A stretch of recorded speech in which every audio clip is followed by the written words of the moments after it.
Well, we're not on low health there, like, specifically for goats. We're just on low health because we tend to take damage while doing the Bokoblin pushing section.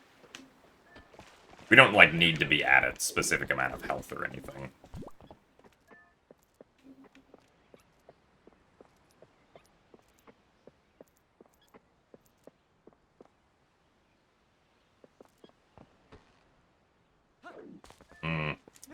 Don't know if this will work. Oh, it did. Okay. Never mind.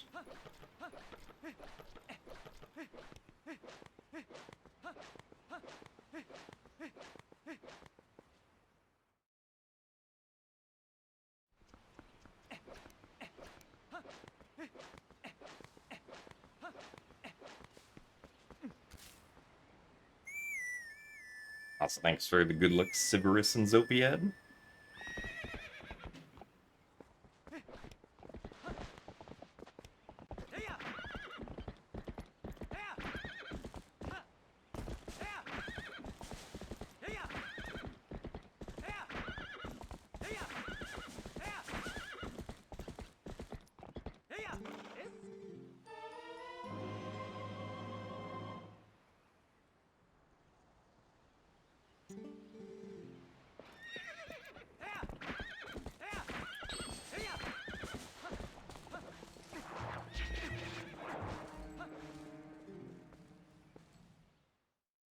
And hello, Strange Ambrosia.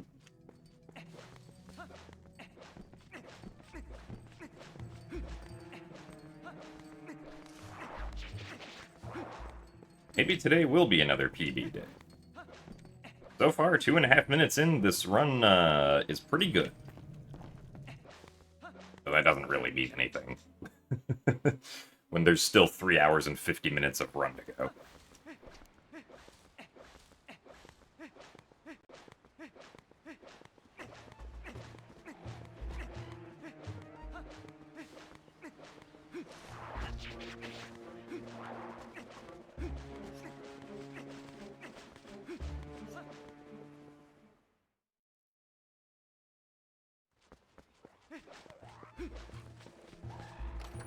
The first version of Twilight Princess that I played was the Wii version.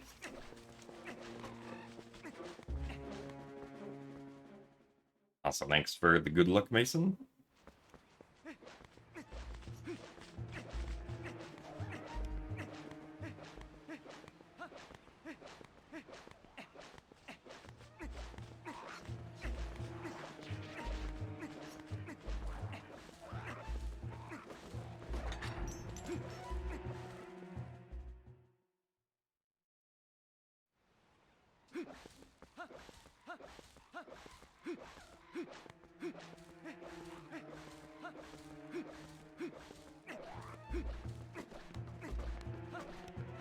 Yeah, I imagine most people's casual experience with Twilight Princess was the Wii version.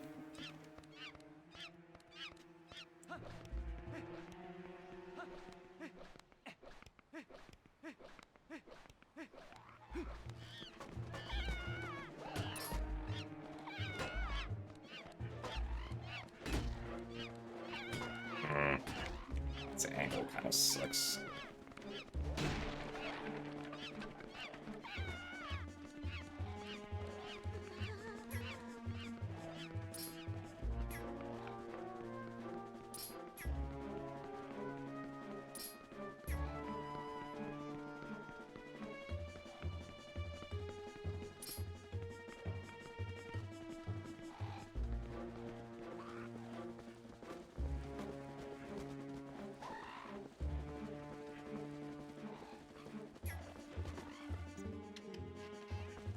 Okay, I thought he, like, escaped.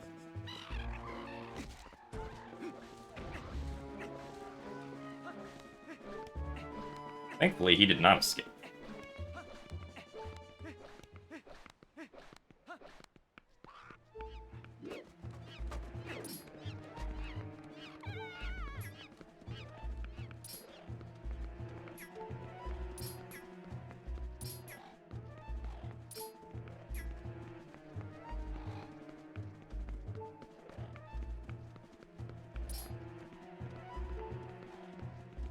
I don't know. Okay. Worried about getting hit there.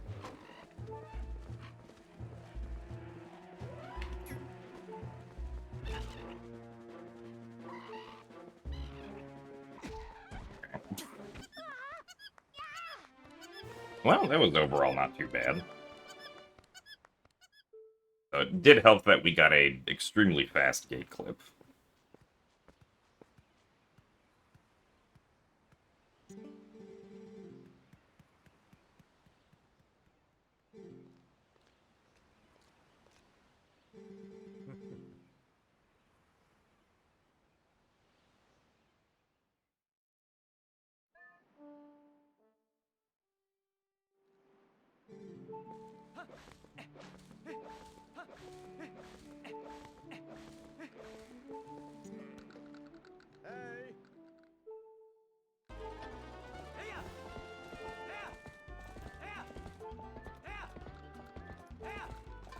Okay.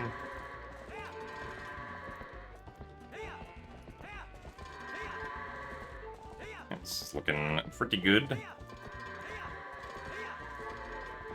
Yeah.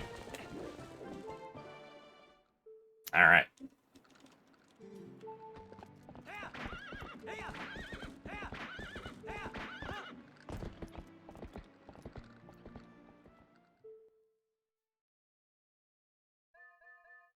I got any goal time-wise for this category? Not like super specifically.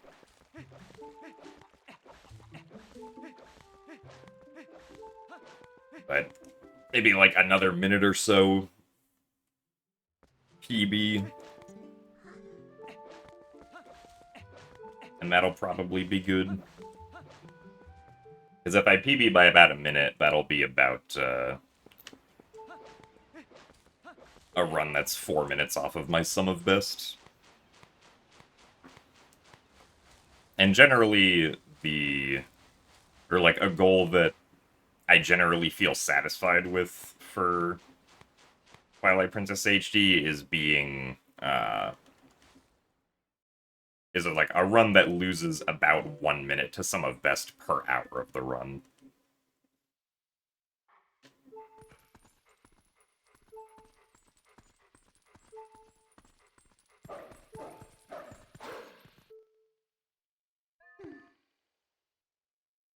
Also, thanks for the good luck marble oceans.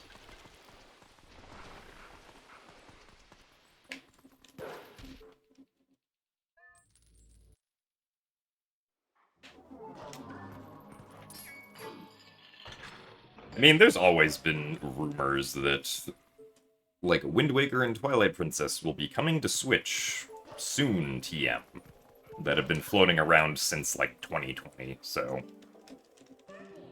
we will see if Nintendo announces anything.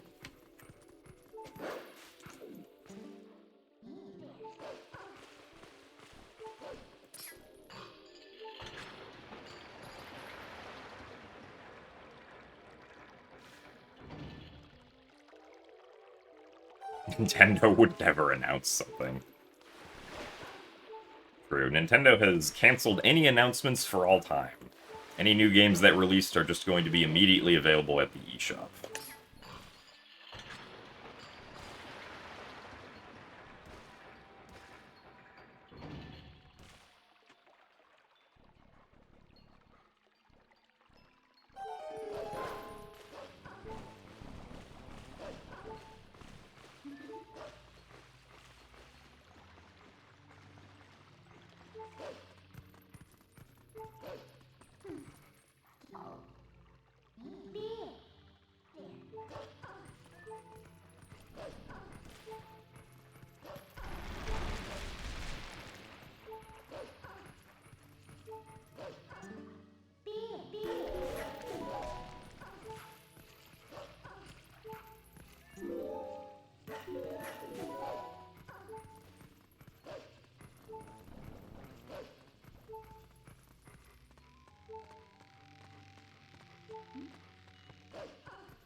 Yeah, I mean, like, I'm all for, Wind Waker and Twilight Princess coming to the Switch/Switch 2, but I'm not really going to hold my breath that they're going to be released for Switch or Switch 2 until Nintendo actually says something. Despite the fact that a lot of Wii U titles were ported to Switch, or, like, had sequels that released on Switch, like Splatoon.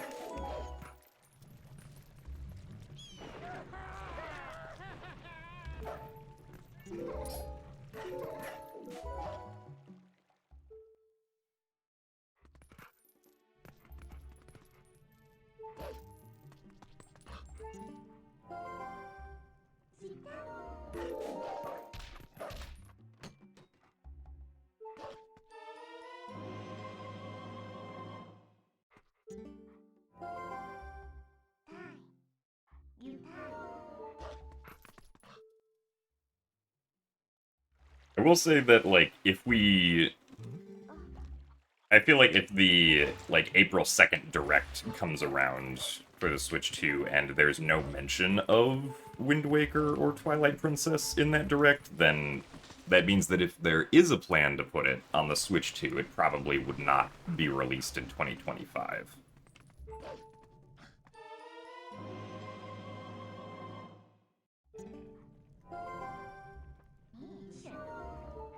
Also, yes, the silly jump did work this run, which is very nice. TPHD HD2. I mean, if anything, it would probably be called Definitive Edition, I imagine.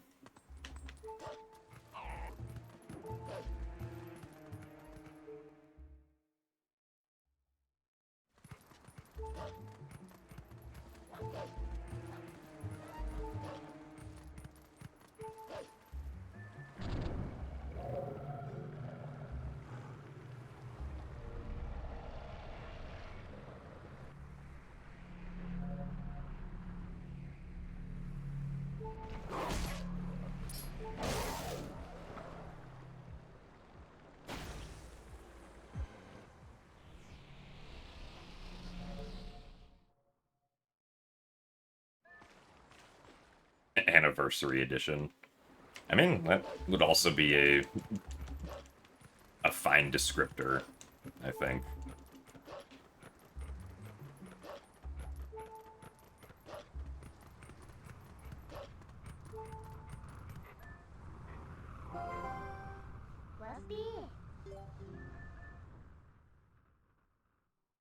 Alright, best segment there by a couple frames, it looks like.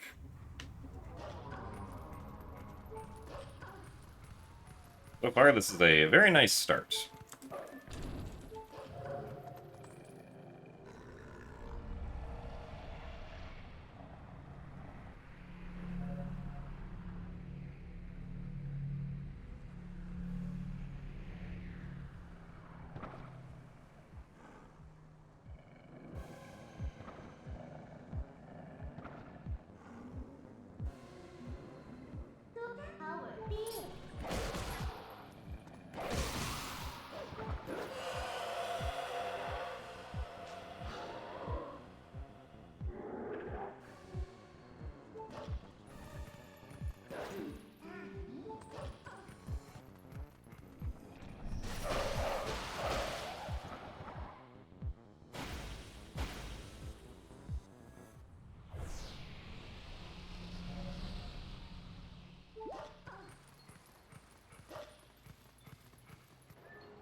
would indeed like to climb up onto the ledge.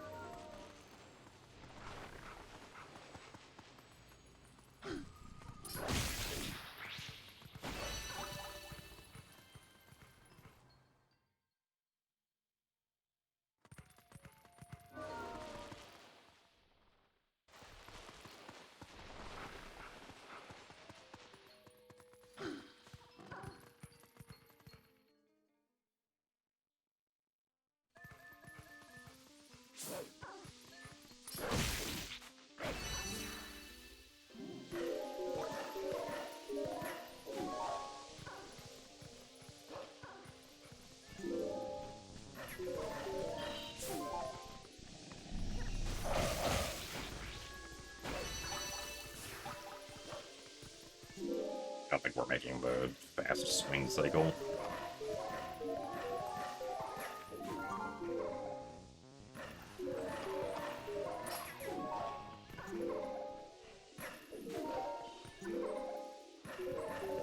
That's okay.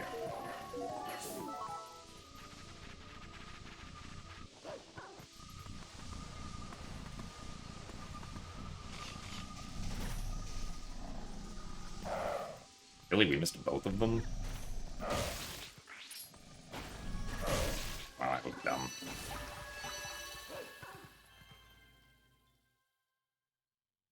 How did we miss both of them?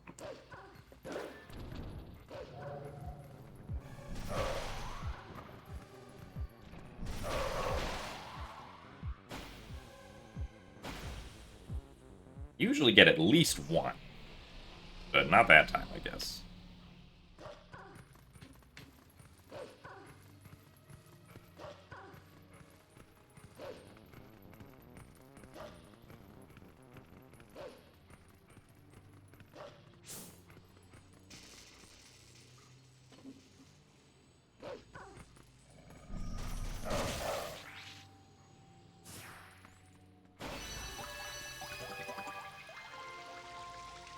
Yeah, well, still sub 20 fair in Twilight, which is very good. As an overall runtime.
So thank you very much, Kevin from Space 2, for the Prime subscription. Thank you very much for the support. Glad you enjoy the fast gameplay content.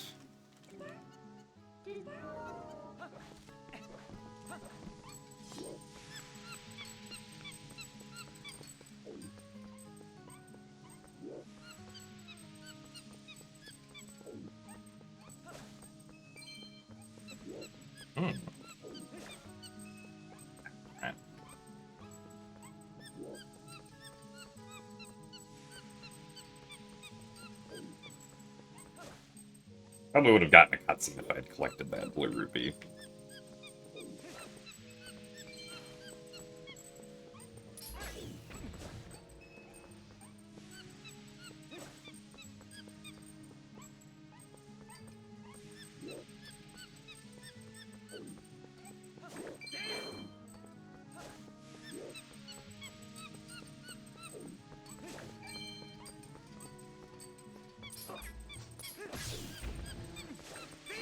Ouch. shocked the monkey did not notice the keys there.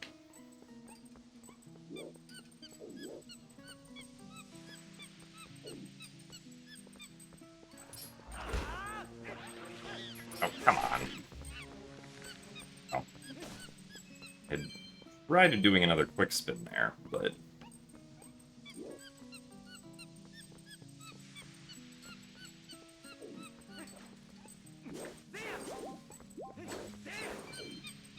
Well, 16 rupees out of here isn't too bad.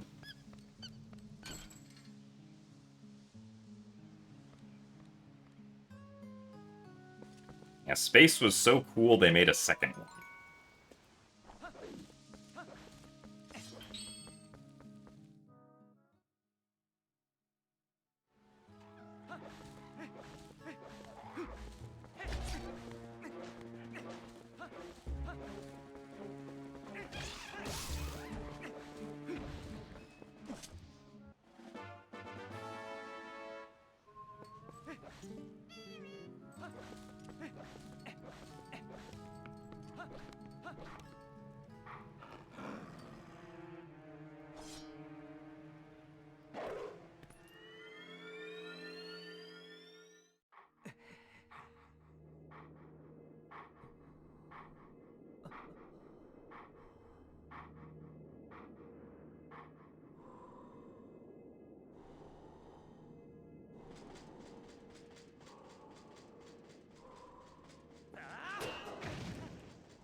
So thanks for the good luck, Ilinano. Yeah, this run is a pretty good start so far. Let's see if we can keep it going.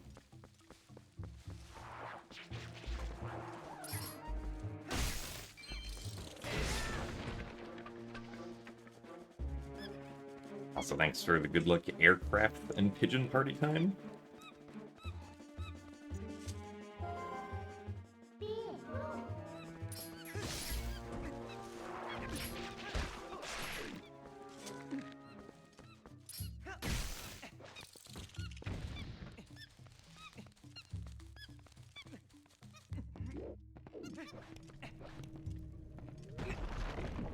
And hello, Laurelin.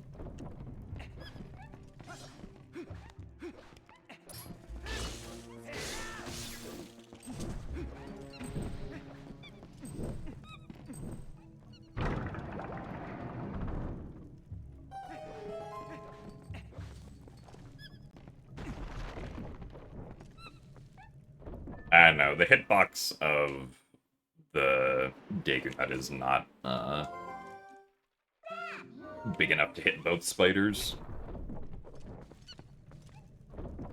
If you want to gamble that RNG is good, you can kill the first spider and then try to climb the vines anyway, even though the second spider is still there, and hope that it's not looking at you.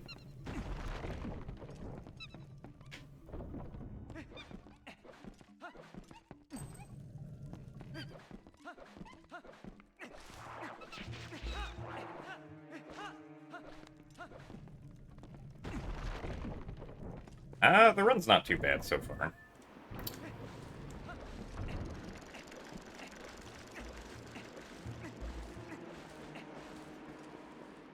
Biggest mistake was losing a couple seconds on some barren Twilight bugs.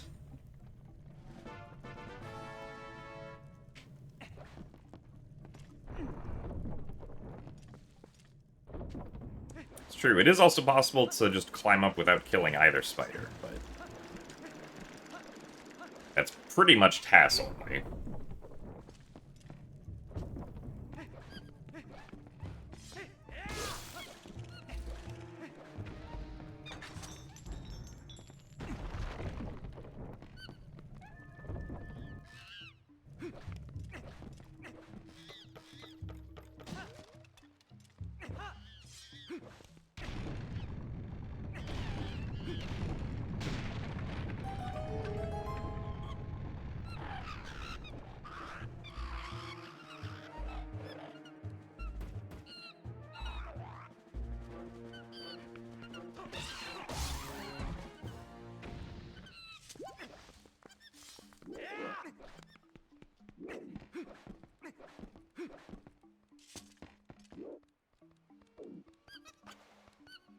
I don't remember how long that route took in the Tas, no.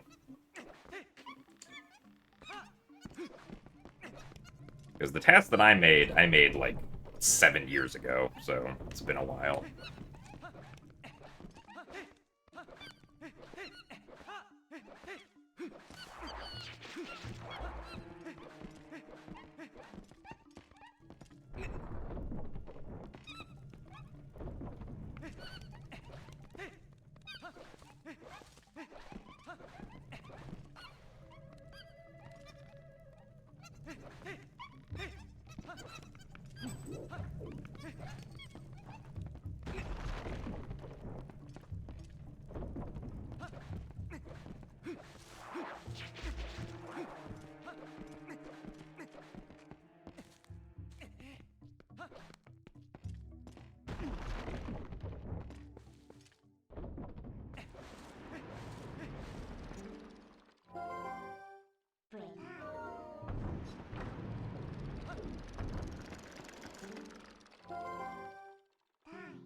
Are there any big Zelda tasks being worked on currently? The only one I can think of is the Twilight Princess No Save and Quit task. That's currently being worked on.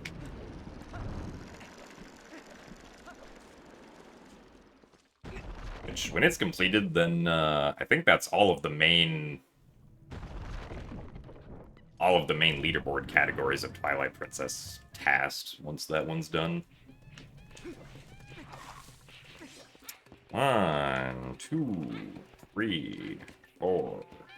Starting off with 4.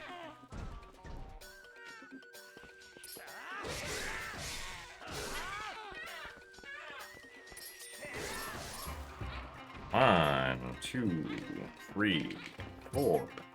And 4 again. Well, we should be saving time here because the rest of the segment was pretty decent.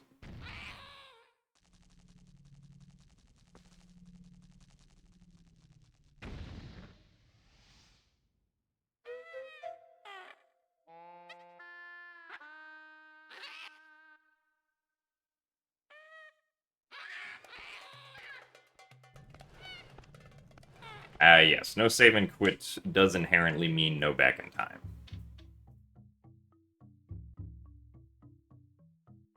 I don't have any plans to do another TP no logic randomizer anytime soon.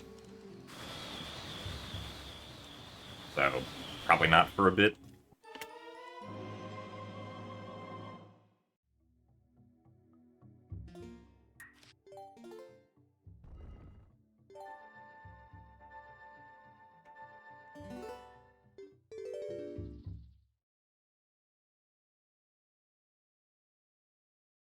So actually remember to use the amiibo here.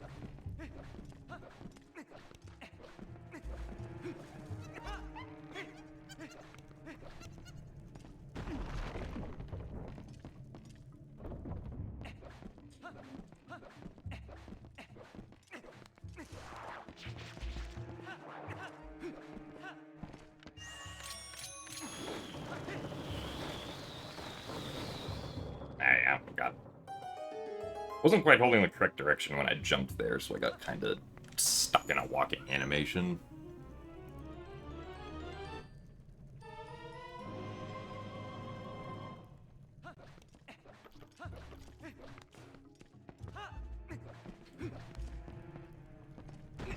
So hello, Ganondorf's dog.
Alright, time to juggle the bomblings.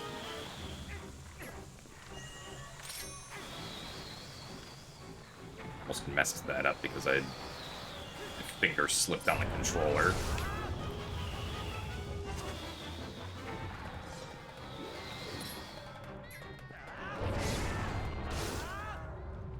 Alright, should be saving, I think, like 2 seconds here or something.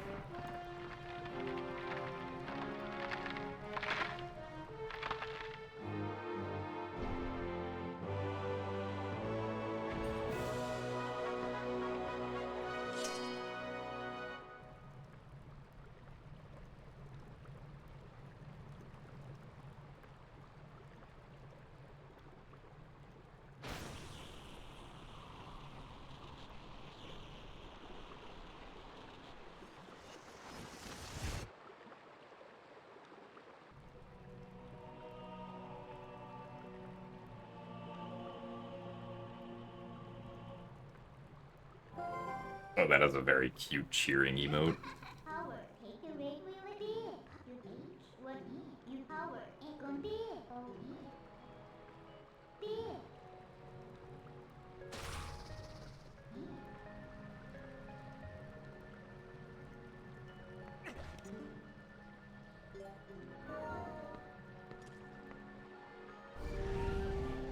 Alright.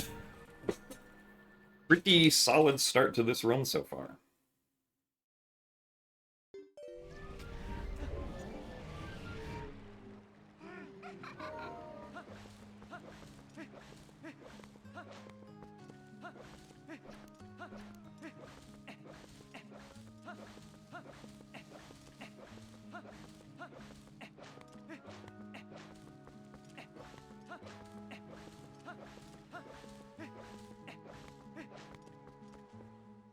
Let's see if we can keep it going.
This is technically the second run of the day, but the first run didn't get very far.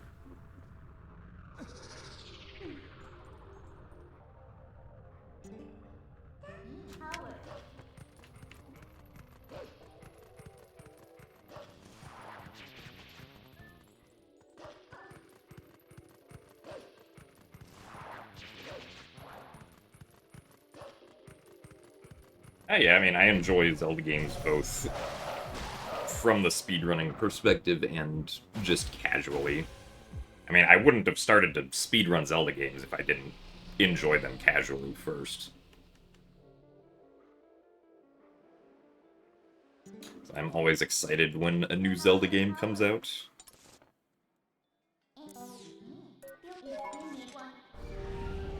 Yeah, we jumped over the mailman cutscene trigger back in Hyrule Field. Saves 4 seconds to skip that trigger.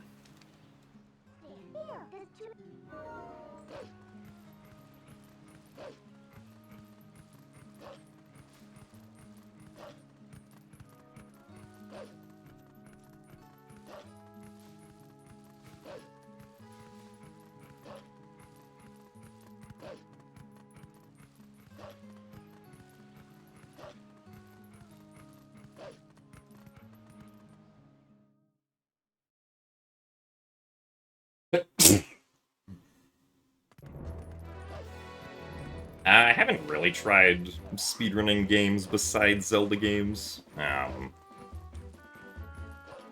In like the early mid 2010s, I did speedruns of the first Harry Potter game on PC because it was a game that I played in my childhood. And it was alright, but I never went back to it.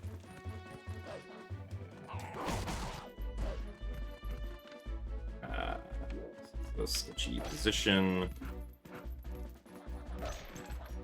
Alright, not too bad.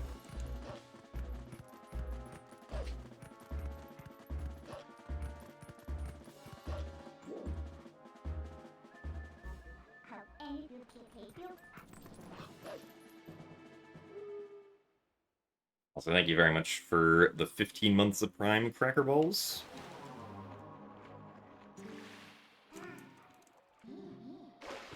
And you still enjoy the going fast at Zelda.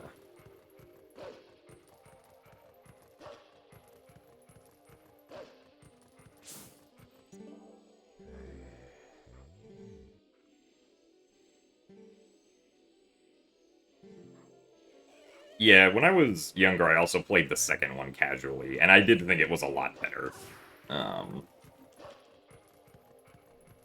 But I never ended up trying to speedrun it.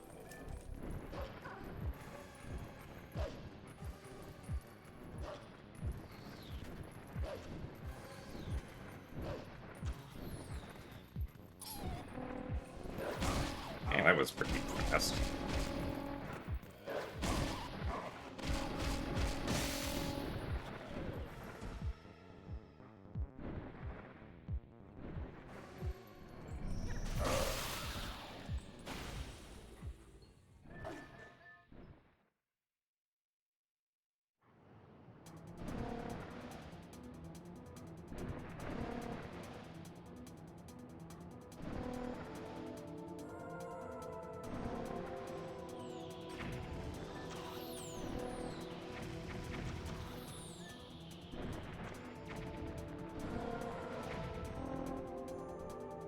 Was a little weird because I did the fourth charge a little too early.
I mean, so far this run has been very nice. Like, definitely by far the best split times that I've had this far into the run.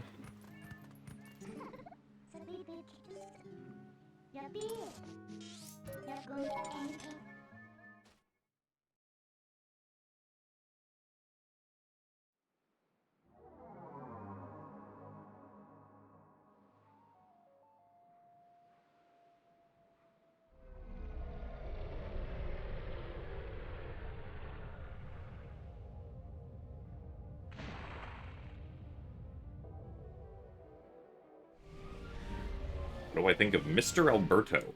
He's a very good speedrunner. At least from what I've seen, has very good mentality for doing a lot of no reset runs.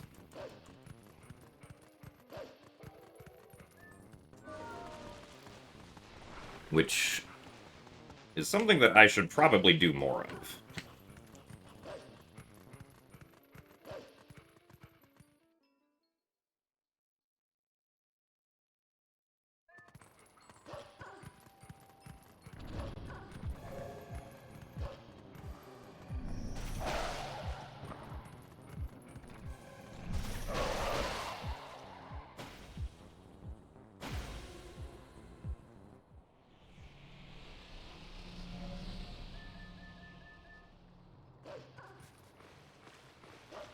Alright, we get a 46 Elden Vessel this run.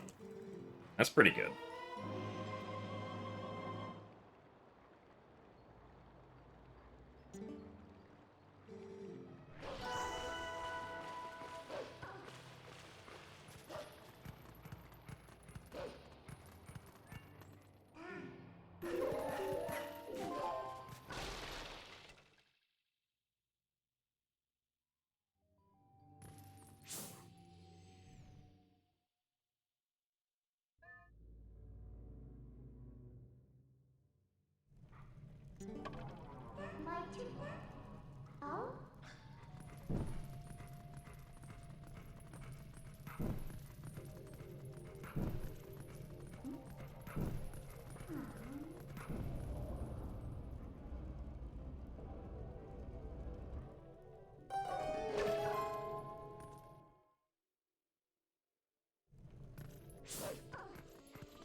When do I plan to move on to another Zelda game? Well, after this, we're going to do some any percent speedruns, or at least after all dungeons, we're gonna do some any percent speedruns to hopefully get like another minute or two off of my any percent time. And then after that, we will switch to a different game. What game? I don't know. That's a good question. There are several options that we could take.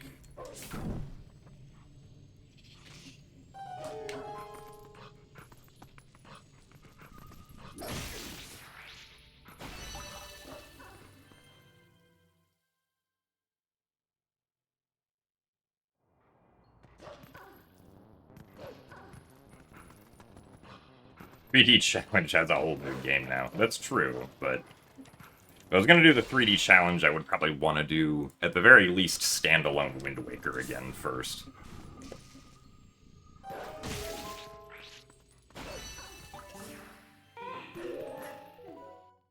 Since the any percent speedrun has changed fairly drastically thanks to the new tuner stuff.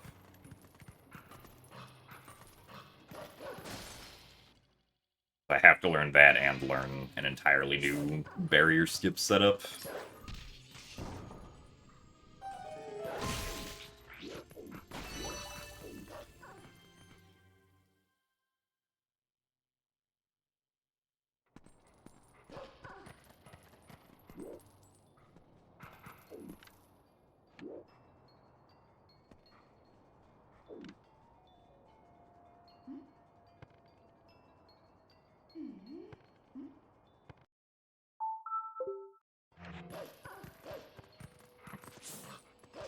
That trick always feels sketchy.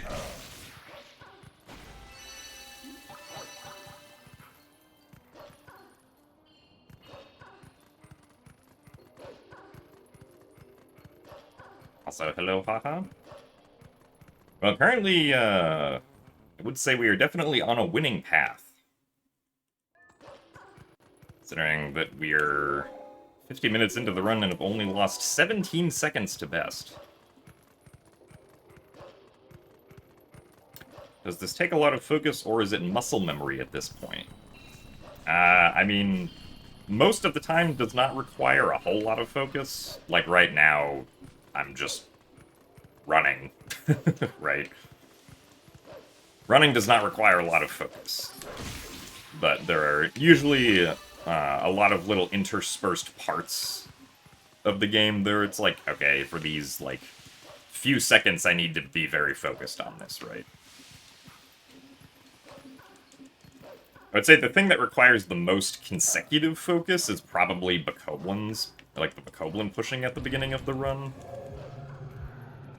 Okay, well, this guy was not very interested in me. Probably not going to get the fast fence cycle now. I'm also surprised that worked at all. I did not think that was going to work.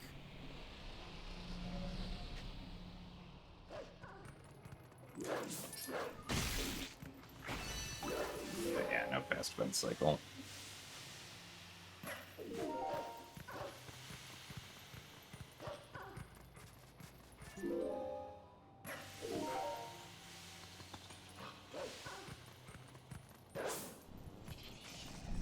But a lot of it also is just muscle memory as well. Also, I would like to kill the bug, thank you. Well. We did lose a little bit of time at the end there, so even if the rest of this segment is good, we'll probably still be losing time on the Nehru vessel, unfortunately.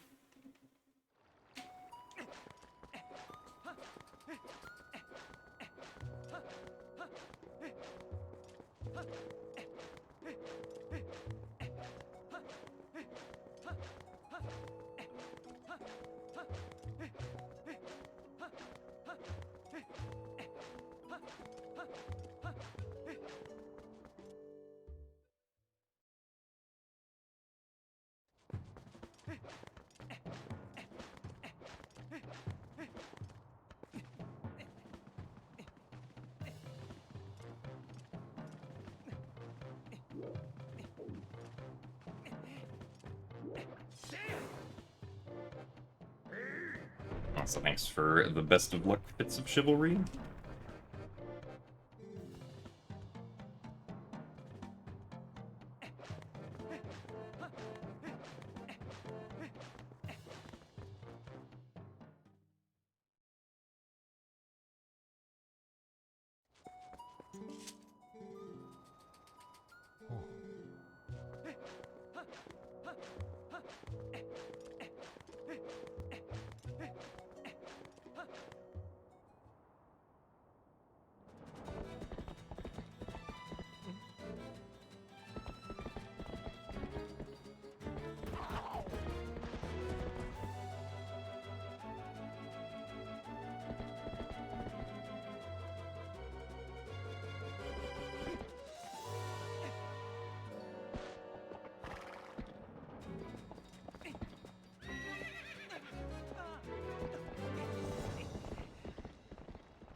An early Fire Sanctuary would be pretty nice for Skyward Sword HD.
Gotta wait for these guys.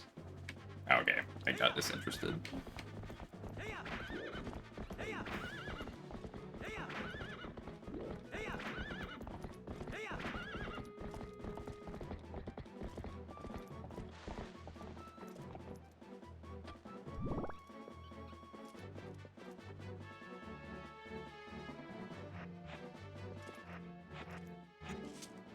Okay.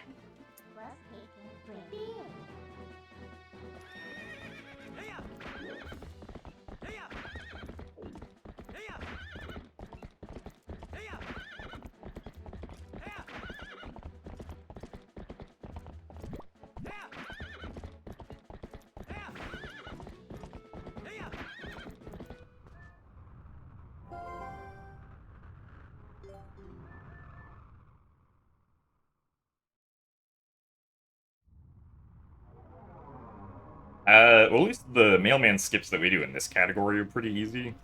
I don't think there are any that are, like, very difficult.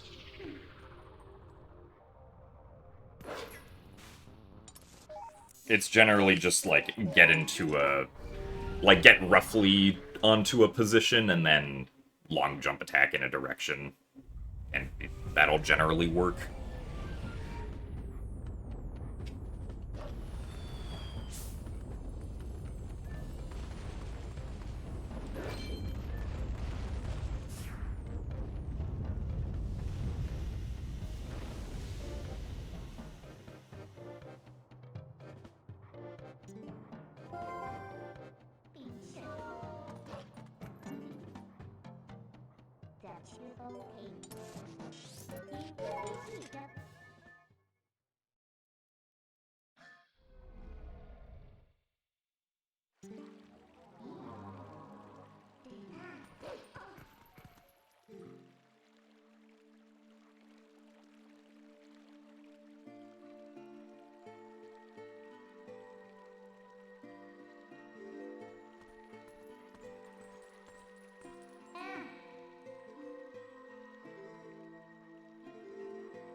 Well, this run's going pretty solid about now.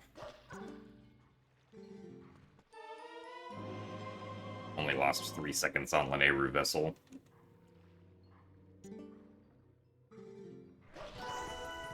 And in reality, that time loss was kind of just due to dumb RNG stuff.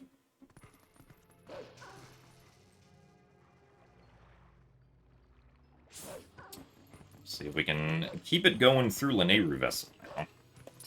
Or Lanayru.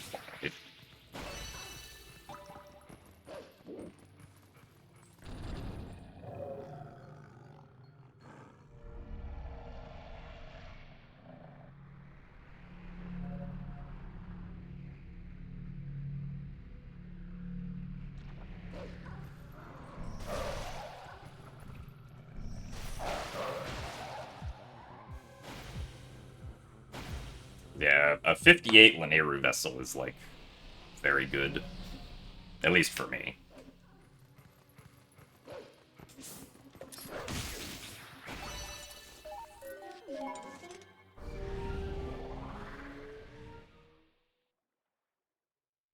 Can you blame RNG for everything? Unfortunately, not everything, no.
Yeah, early Master Sword would save a lot of time if we could do it in TPHD.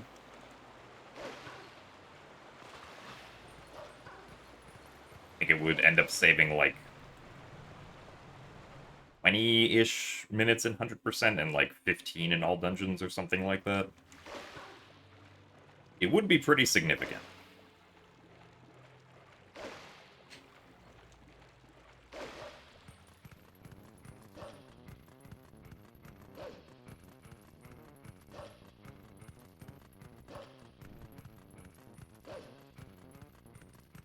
Yeah, one day, maybe.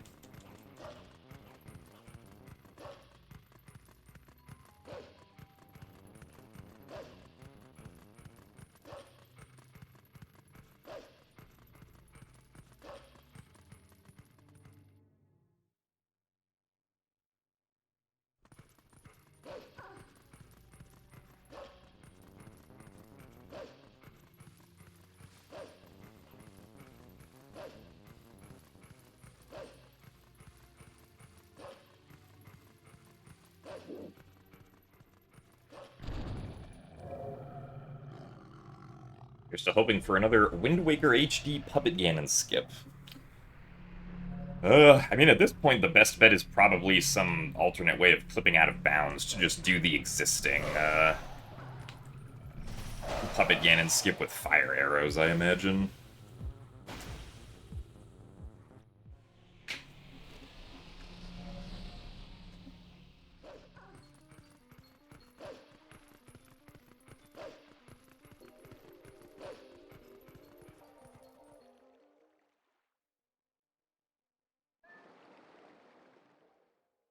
Also, thank you very much, Mageline, for the 20 months of Tier 1.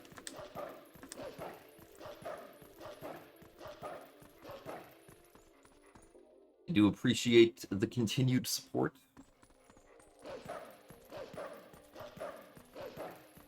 Yeah, I mean, the plan is to just keep speedrunning, more or less.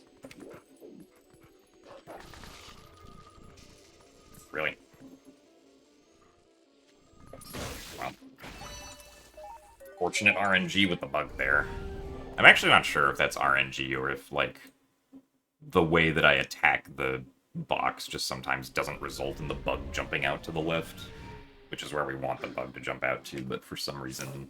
I mean, the bug kind of jumped out to the left that time, but, like, it got, like, stopped by the wall, weirdly, it looked like.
Also, thanks for the good luck bean seller.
Except for that one bug in Castletown, the split was alright.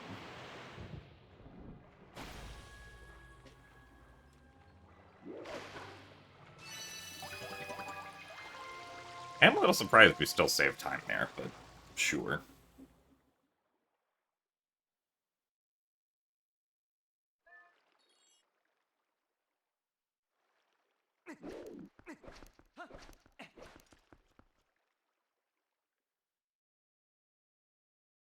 Also, thanks for the good luck paper ghost.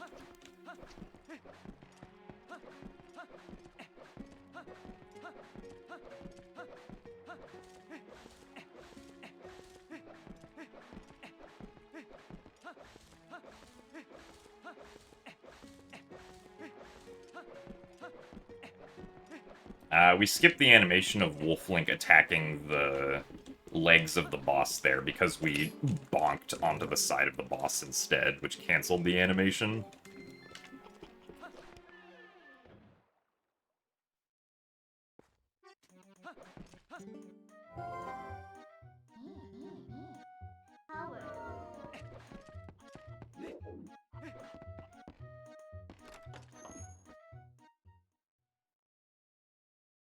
Also, thanks for the good luck, Commander Rob. Glad you enjoy the Zelda background noise.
Darn it. Oh.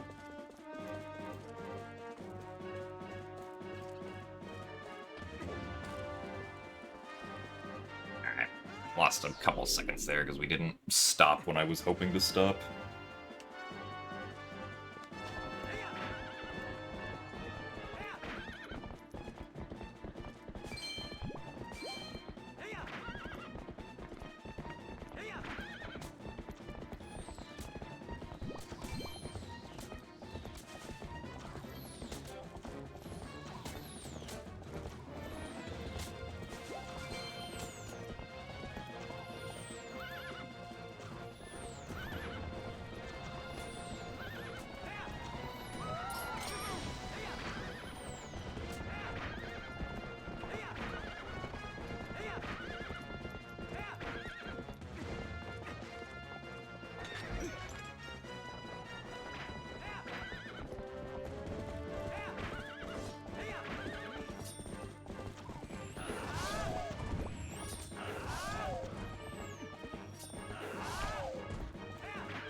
So we'll lose a couple seconds here because of that mistake with positioning Epona.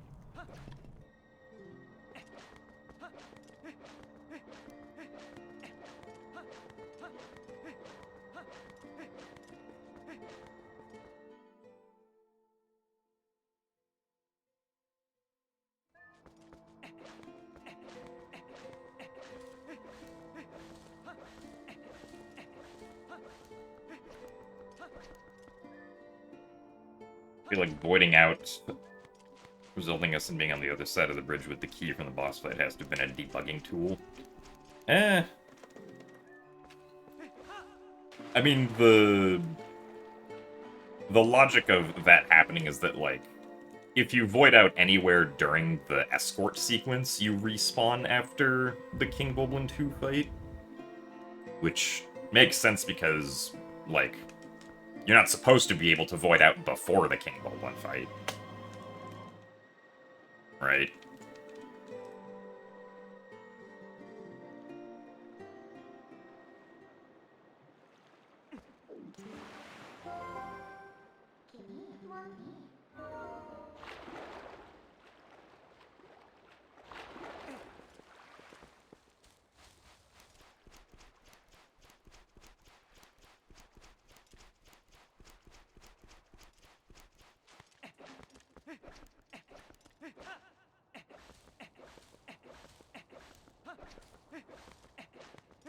But it's possible they could have also just used that for testing the sequence after the fight.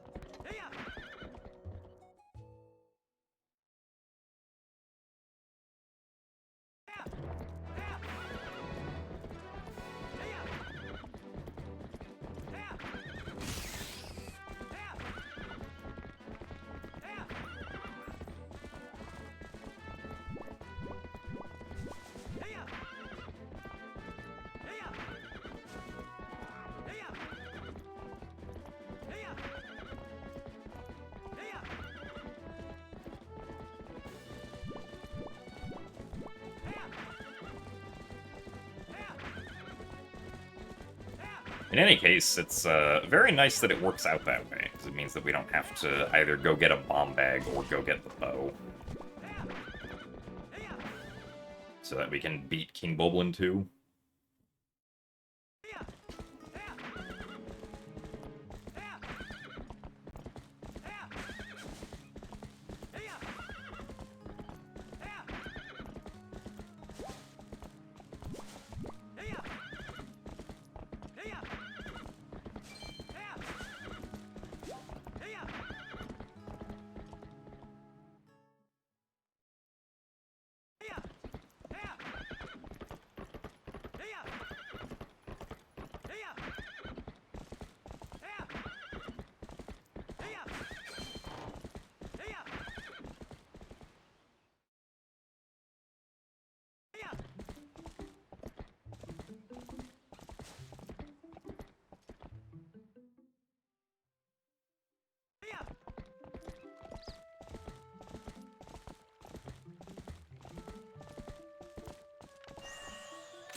Alright, now we get to see what Bo decides to say about this run.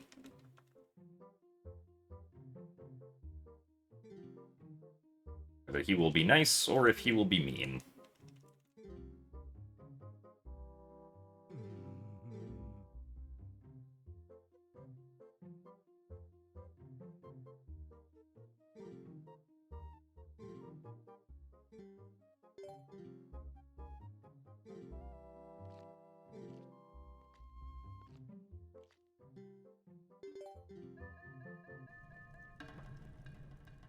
Hopefully he will be nice. This is the preferred outcome. Ow, ow. It's like we're starting off mean, unfortunately.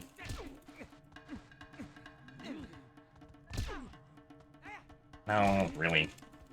Oh, it's only round 1. Alright, well, that was not the best.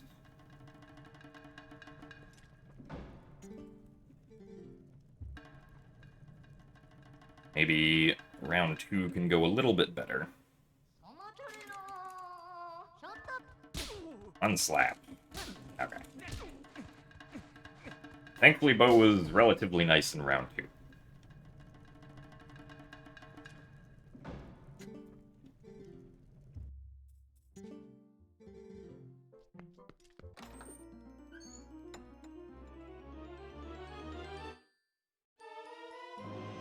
Oh wow, we actually saved a small bit of time.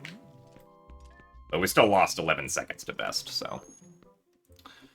Oh well.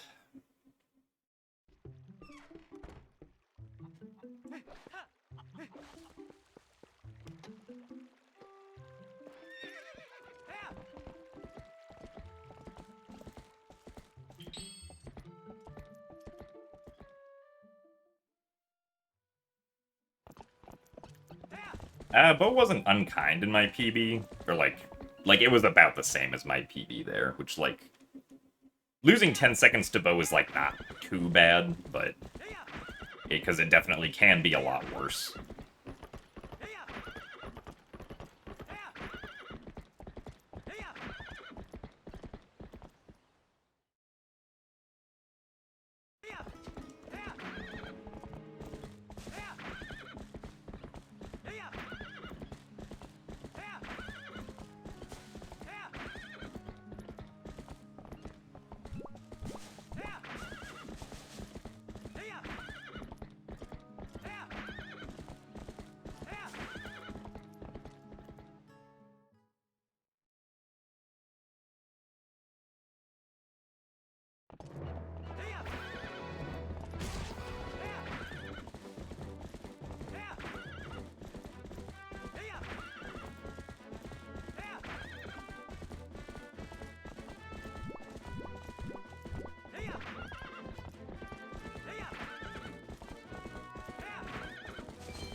Also, hello, Epic Eel.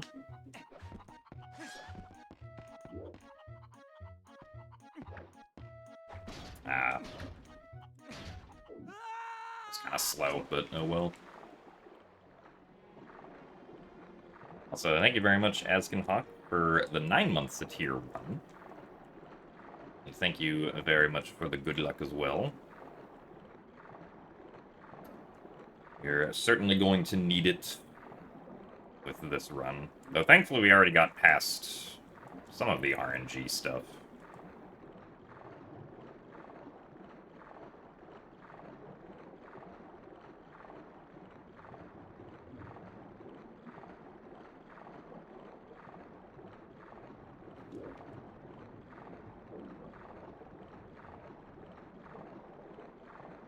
Yeah, that was a weird camera angle, but we worked with it well. Ah, yes. We are doing the new skip in Goron Mines. My current PB and my previous PB did the skip.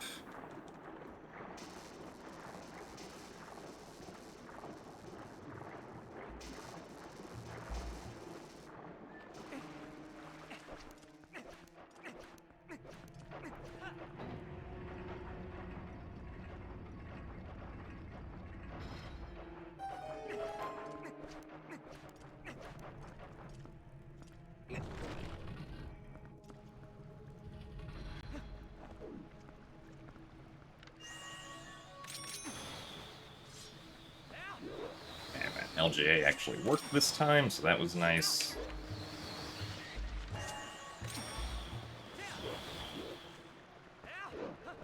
I'm kind of surprised that one worked. I thought I was gonna fall off the ledge there.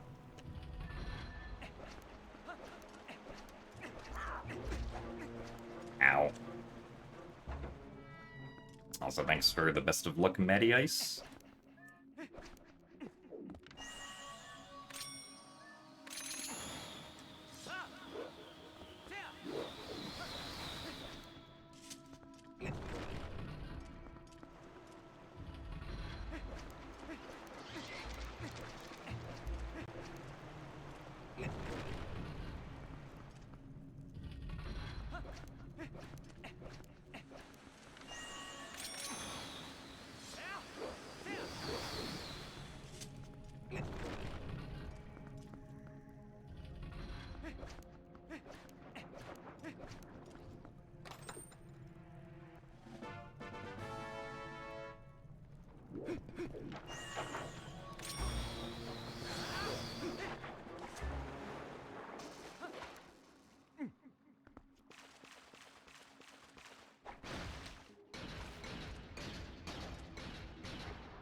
Has there ever been a part in a speedrun I just don't like doing?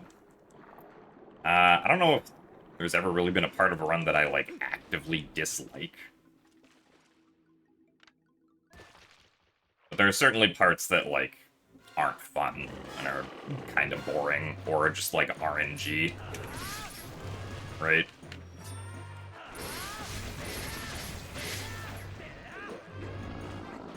Like, anything that's just kind of purely RNG.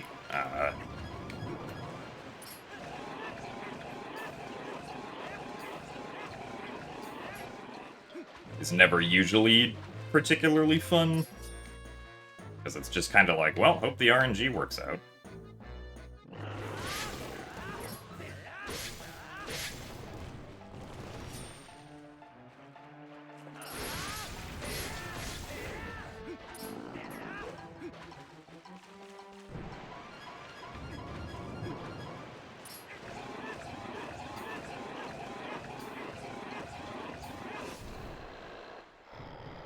Well, aside from the clip into Lake Hylia, this segment wasn't too bad. Going into first person with the camera there causes the Deku Toad to fall from the ceiling faster.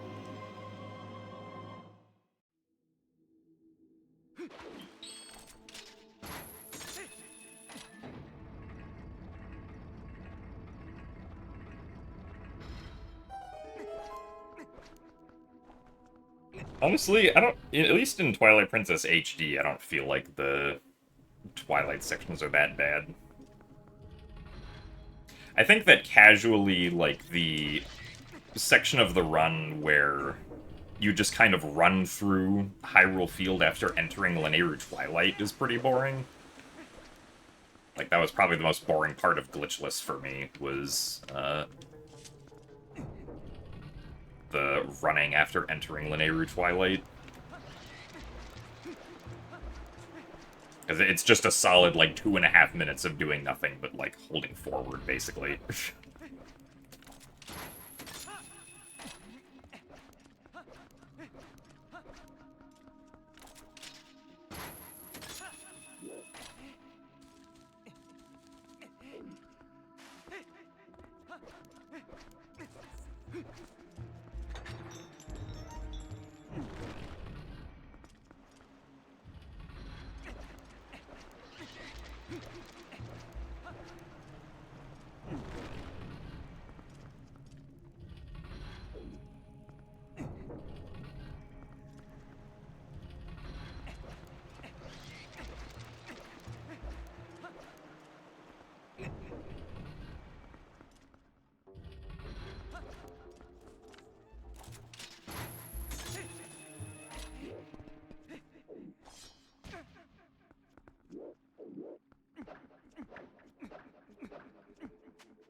Going through the door there and then immediately turning around loads that room.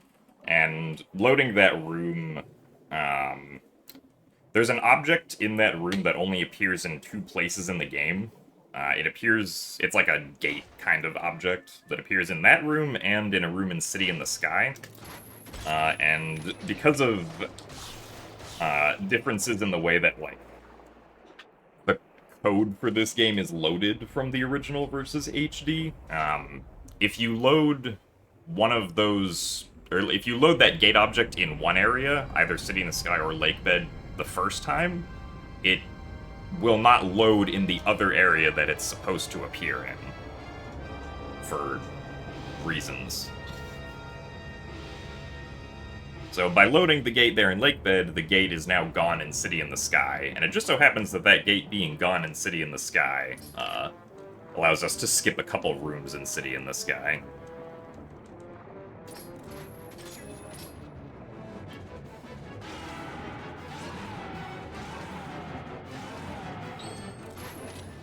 Okay, that was weird.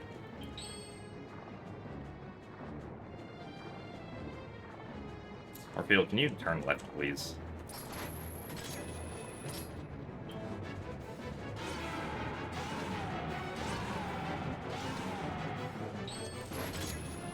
I'm shocked that worked, but sure. Alright, well, we're not going to save very much time here, unfortunately. Oh, well, actually, this is going to be a fast death cutscene, so maybe we will.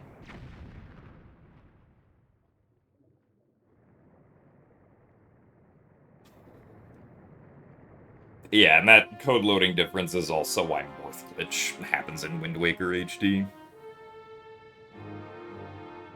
It's also not surprising that they didn't catch that during testing, because, like, who's going to test something in Lakebed, not quit out of the game, and then immediately go test something in City in the Sky?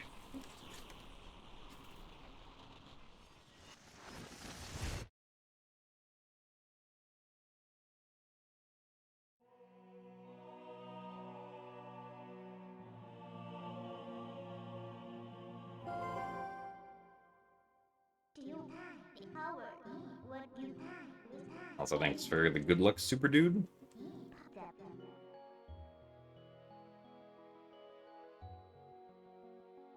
I mean, the reason that the code is loaded differently isn't too surprising.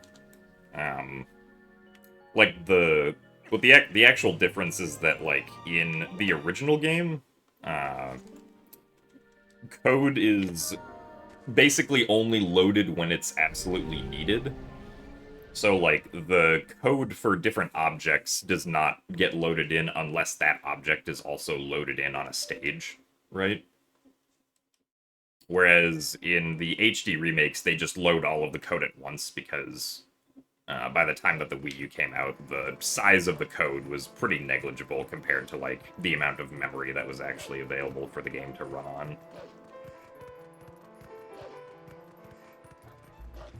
But it just so happens that there were, I guess, certain assumptions made with the fact that, like, or made with the original code, assuming that it was going to only get loaded on, like, an as-needed basis and not just always be loaded all at once.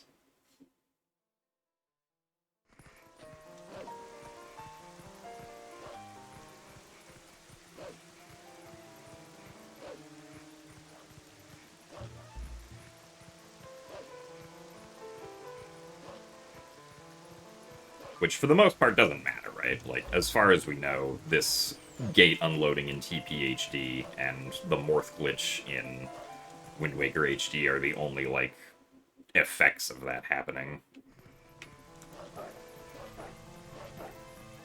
At least that are also, like, things we happen to experience in speedruns.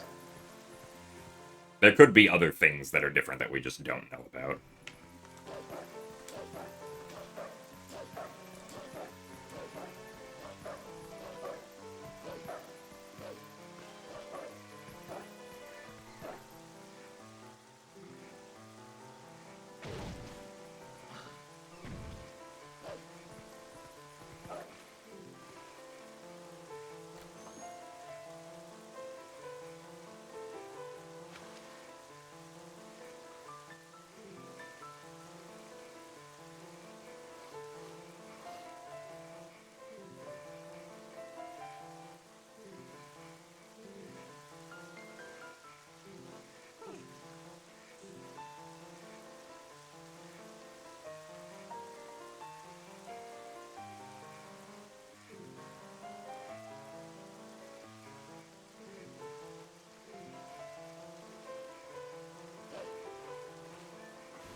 Also, hello, Pippi.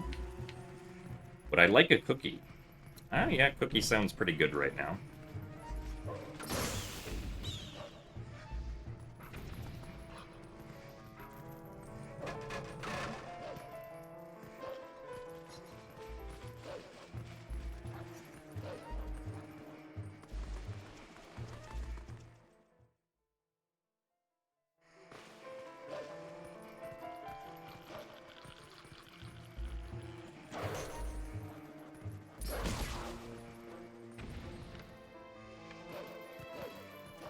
I didn't fail that jump.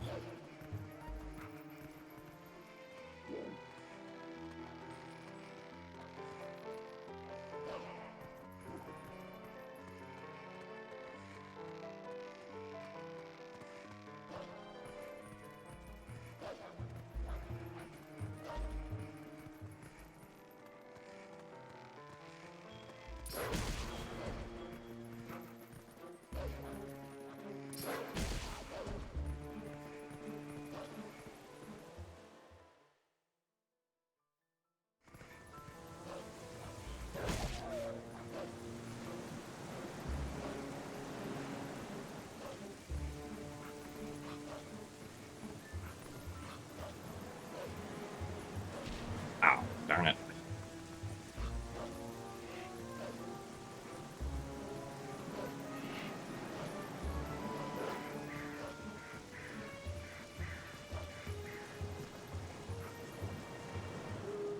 Really? Well, that sucks. I'm kind of shocked that we did not have a dash available there to use. I also definitely could have made that.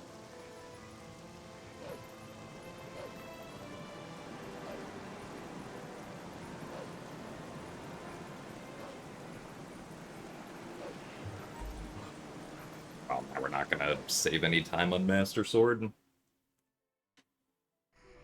We'll still be ahead, but that's a mistake to have happen. Also, thanks for the good luck 3Jad21. And thanks for the 100 rupees as well.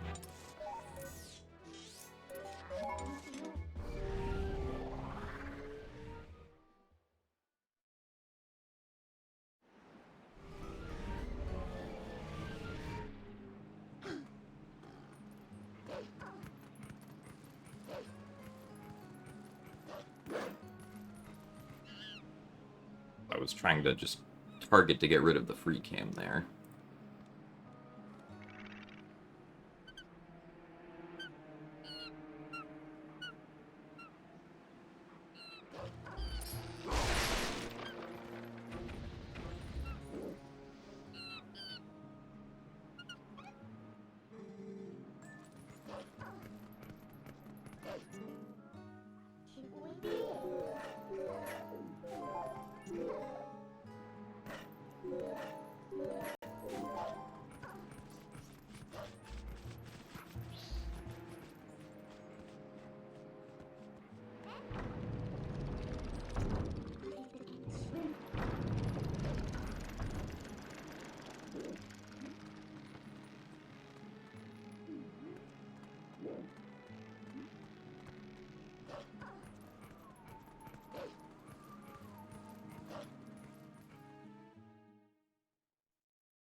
So thanks for the good luck, Snacker Tea.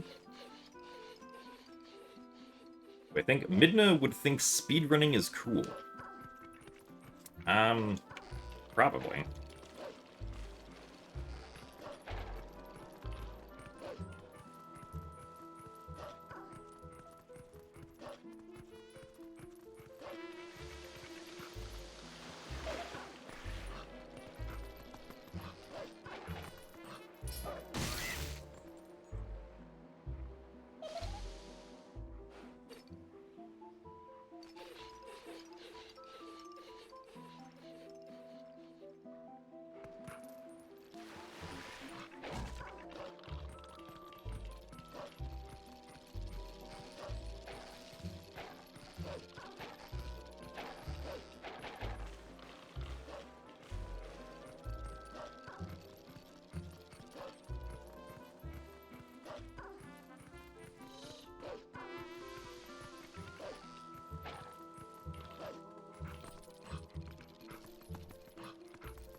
Still saved 9 seconds there.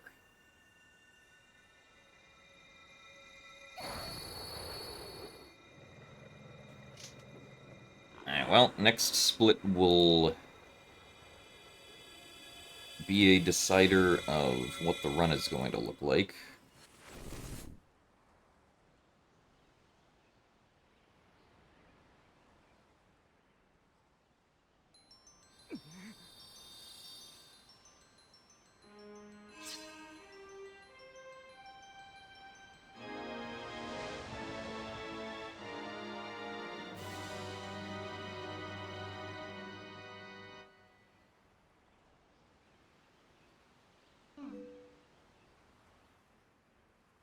I mean, overall, I'm pretty sure these are the best split times that I've had through here. Yeah.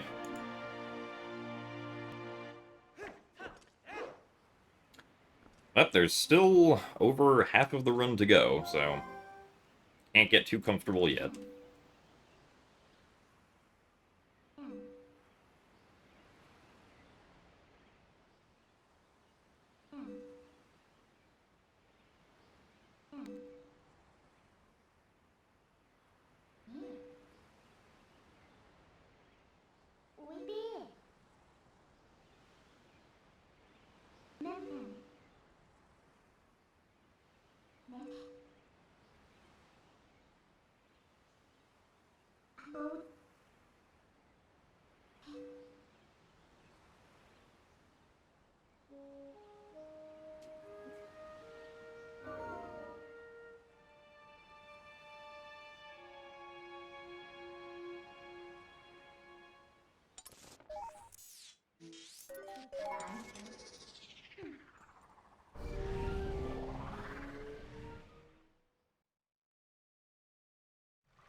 Yeah, I mean, we don't know, like, other than the baseline of being backwards compatible, we don't know if, like, somehow, like, Switch 1 games will be able to take advantage of, like, the extra memory on a Switch 2 or not when being played. That hasn't been the case with, like, Nintendo's backwards compatibility in the past, but we'll have to see if it's the same this time or if maybe it's different. Because Nintendo has not told us the full details.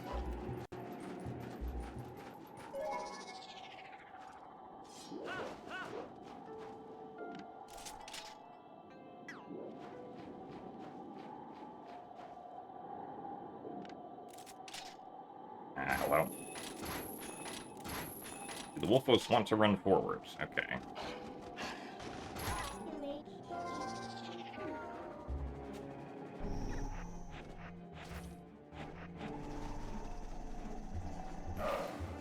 Alright. Not too bad. Except for the fact that it took the Wolfos like 10 seconds to run. But we will happily take that.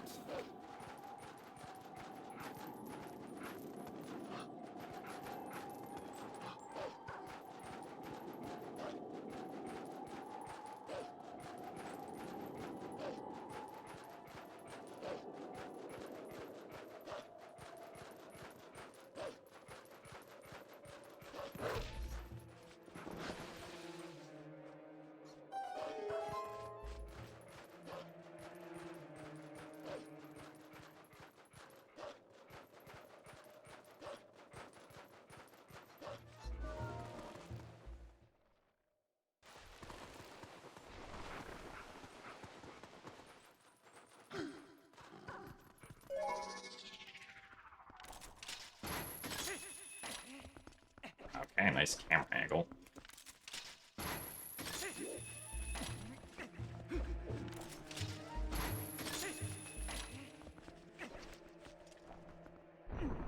Ah, yeah, Wolfos jump was pretty good. It was first try. Hello.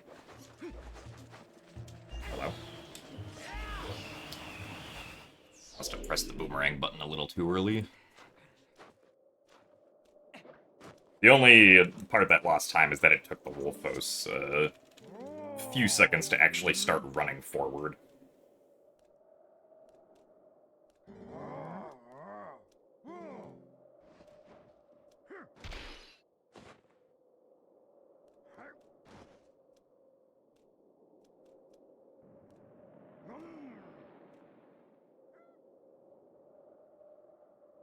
Alright, now it's time. My other nemesis lately. Being able to actually get the treetop rupees.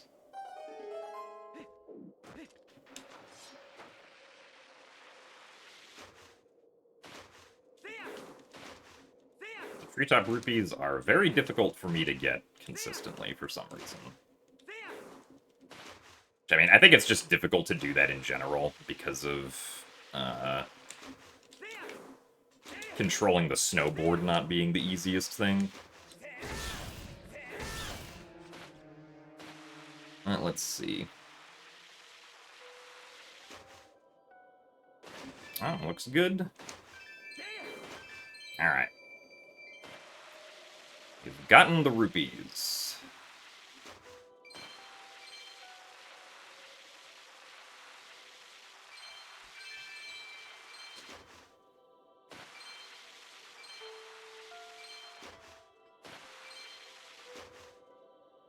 And we should be able to get the 3 reds, the blue, and at least 2 greens in Arbiter's grounds.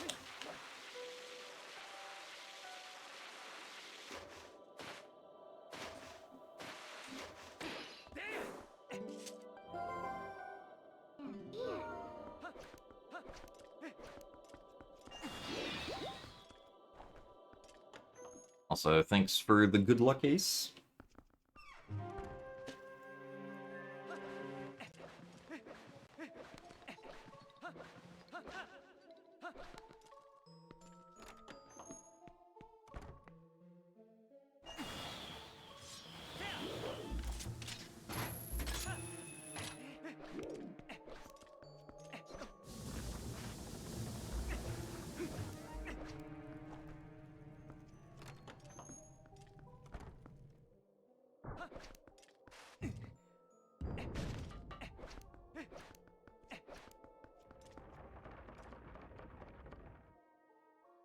Really.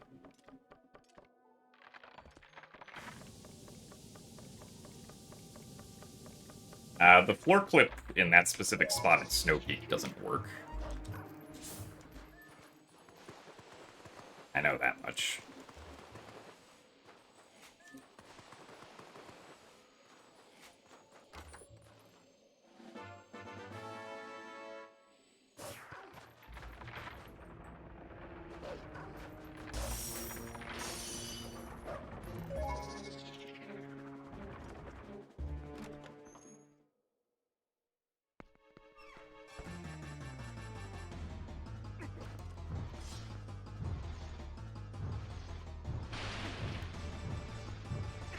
Ow. Still hurt.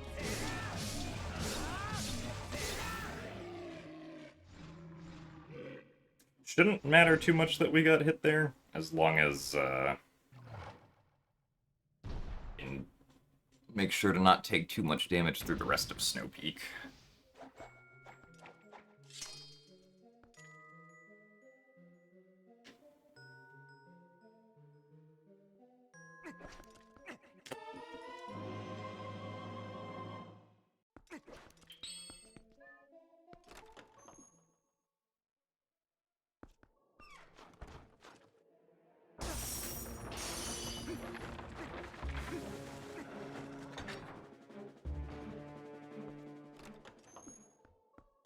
Anything in particular that I want from the next Zelda game? I don't think there's anything specific that I want, no. Just make a fun Zelda game. More glitches. I feel like Breath of the Wild and Tears of the Kingdom have plenty of glitches.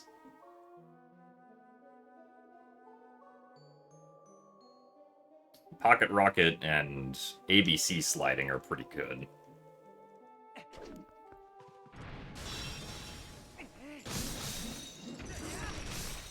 Ow, well, I guess there's a red rupee. That kind of worked, actually, because it canceled the ball and chain animation.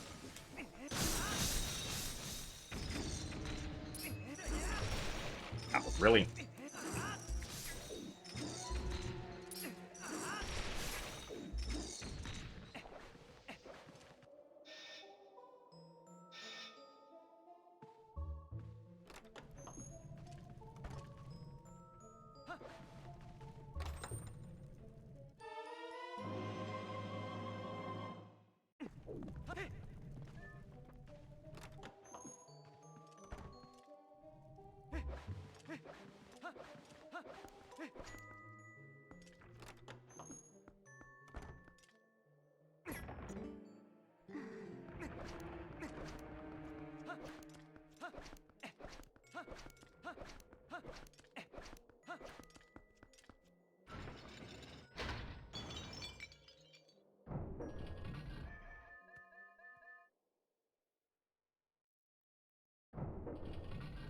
If this fight here is good, we can save a couple seconds, but it's pretty much going to depend on how the first phase goes.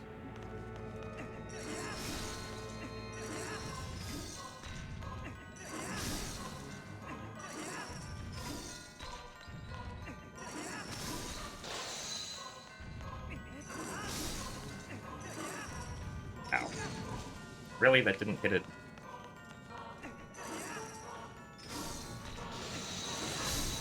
Alright, well, that kind of sucked.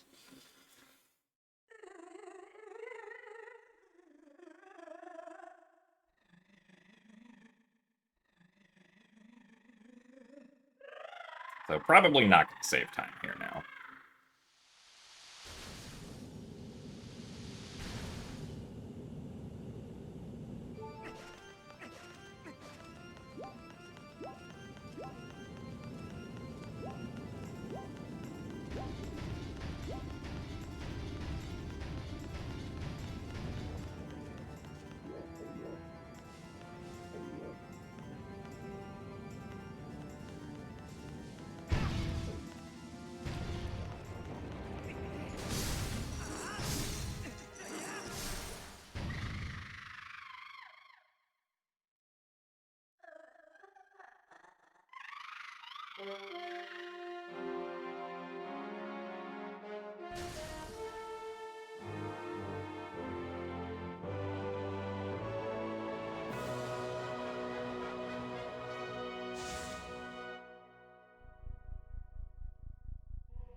Yeah, I wouldn't mind going back to a more linear structure than, or like compared to Breath of the Wild or Tears of the Kingdom.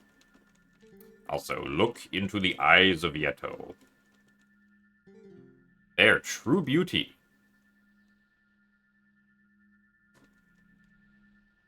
Who need mirror?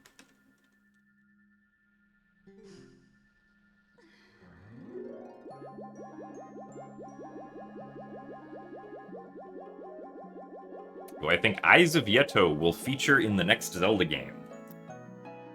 Unfortunately, I don't think the next Zelda game is going to have Eyes of Yeto, which is very sad, but this is something we're going to have to accept.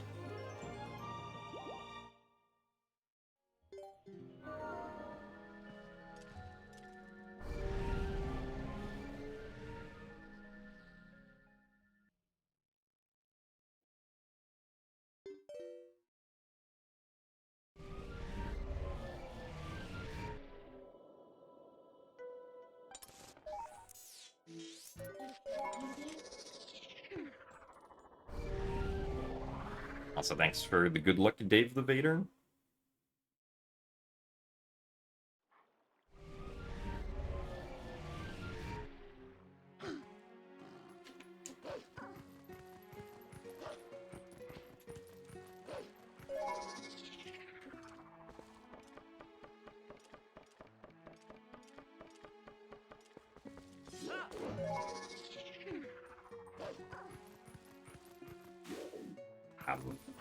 Okay.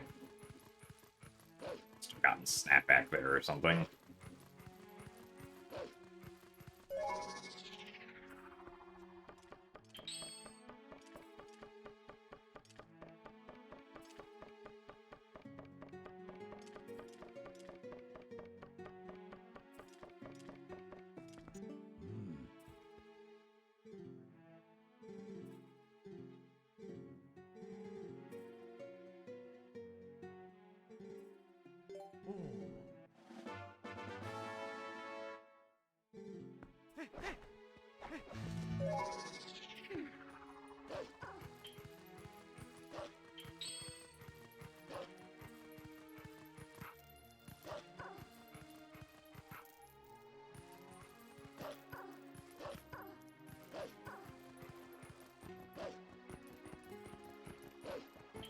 Oh, really? It's been a while since I've accidentally done this.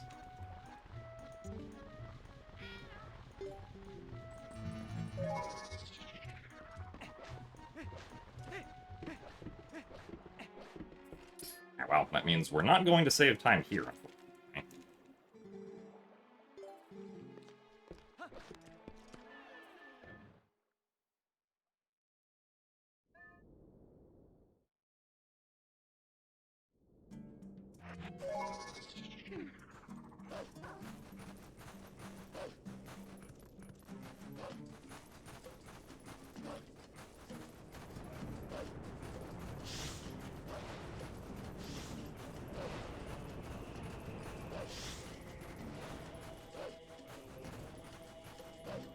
I don't know, Wolflink is the same speed in all versions of Twilight Princess.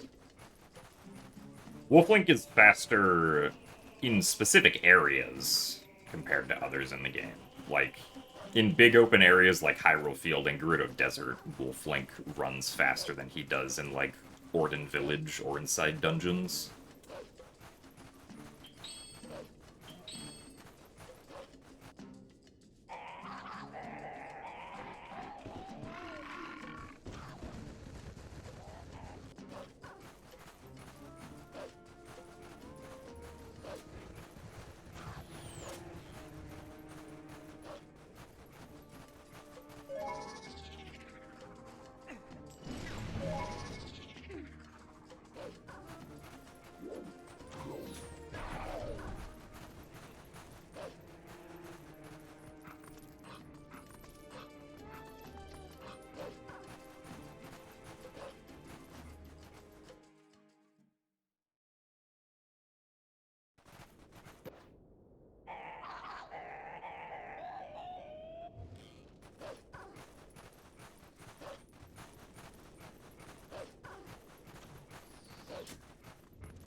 Oh, nice.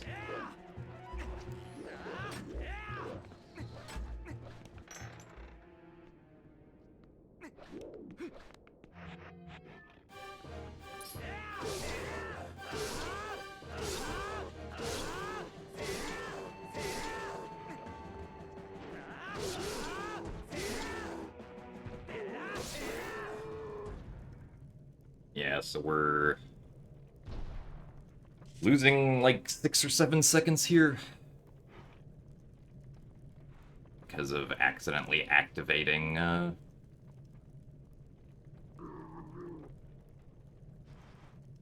the cutscene with Plum.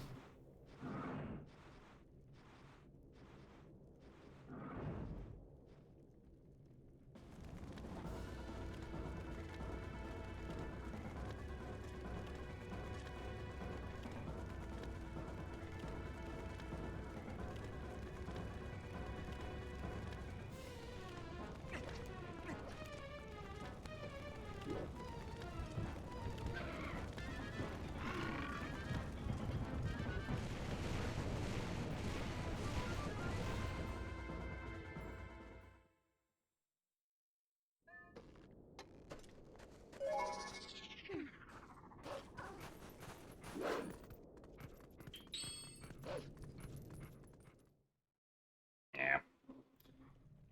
Oh well.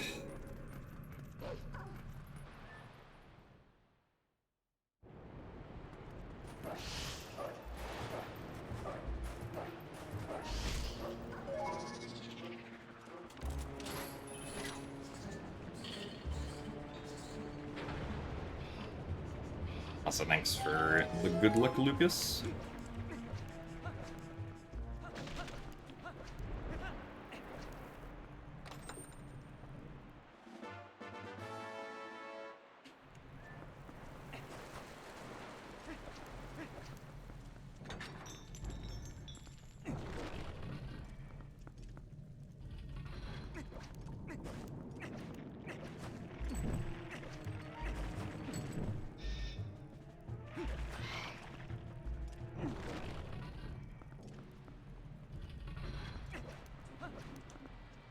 Have I ever gotten a PB that is better than my best possible time? I mean, very early on when you're doing, like, your second or third run, it's definitely possible to start with the best possible time that you end up beating. But generally that does not happen when you put in, like, at least 10 or so attempts, unless, like, some new thing is found that saves a lot of time that you can incorporate into the run. Also, thanks for the good luck 0T. I have to wake up at 6 a.m. tomorrow. Oh, well, my condolences.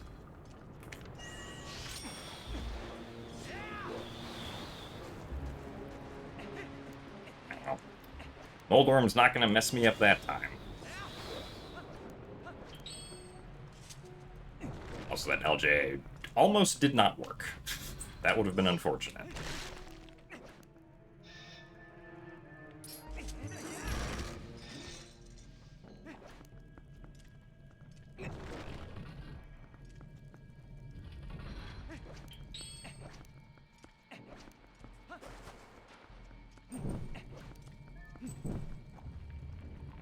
They picked up the scum. Nice.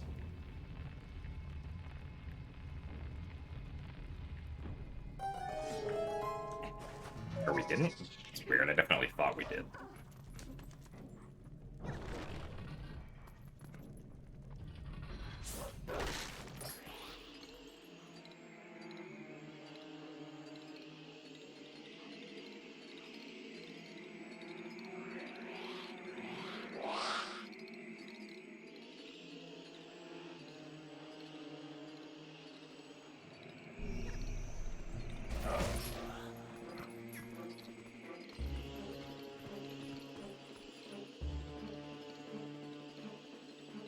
Nice RNG. Lost a couple seconds to that.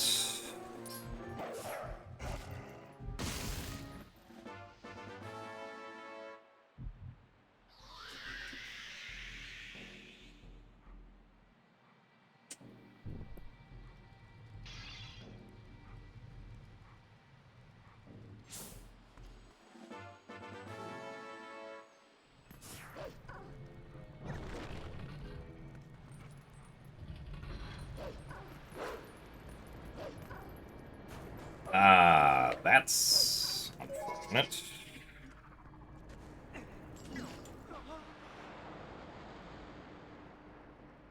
Alright, well, now we're losing time on Spinner also.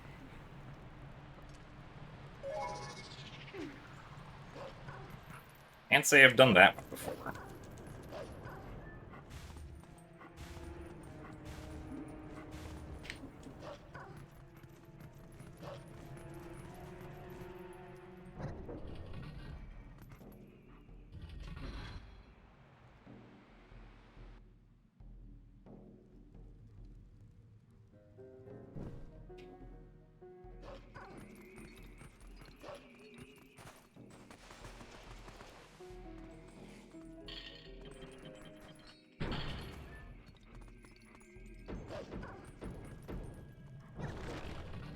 Also, thanks for the good luck Phantom perk. What is the worst type of time loss? I don't know if there's, like, particularly bad type of time loss, because all time loss usually feels more or less equally bad.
Yeah, I mean, the pose can die out of bounds sometimes.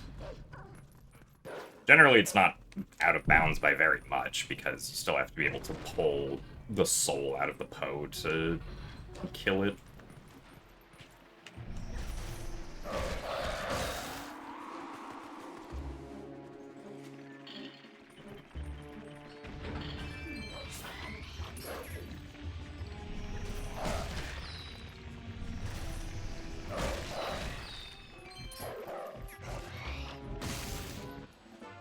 We'll probably get the blue rupee in the skull.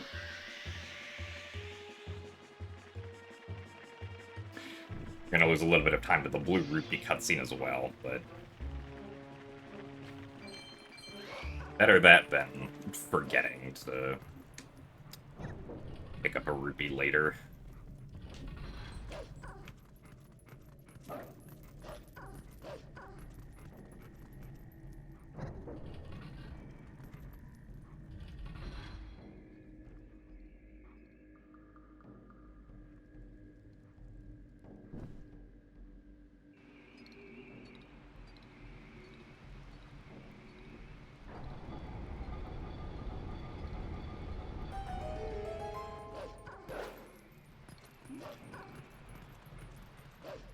Yeah, unfortunately, probably gonna lose like 20 seconds here.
Oh, come on.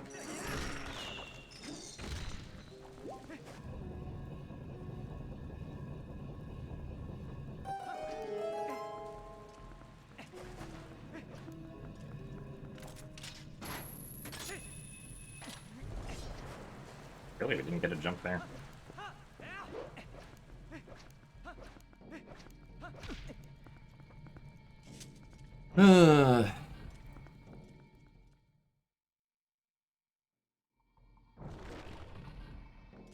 Yeah, the only way we wouldn't lose time here is by going for Death Sword skip. And I'm not gonna do that.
Oh, this stinks.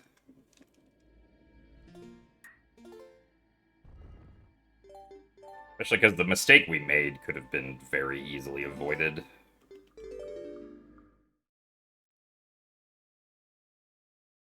Also, thanks for the good luck, Asher. Also, I was supposed to use the amiibo here, but just forgot, so there's like 3 seconds.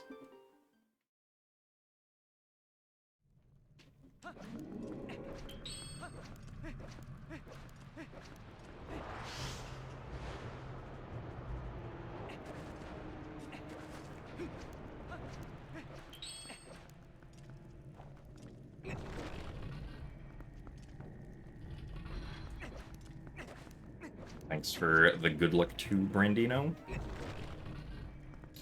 How did OT3D any percent go?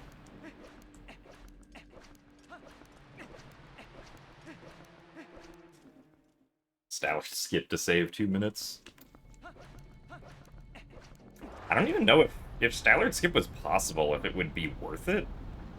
Because you'd have to go way out of your way to get bombs in this category.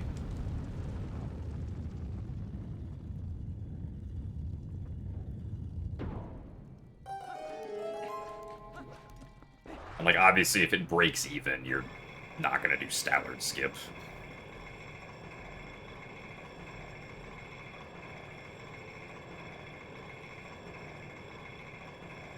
Because, like, bombs would also save small amounts of time in Temple of Time and in Hyrule Castle.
Alright, let's see if the third cycle can be nice here.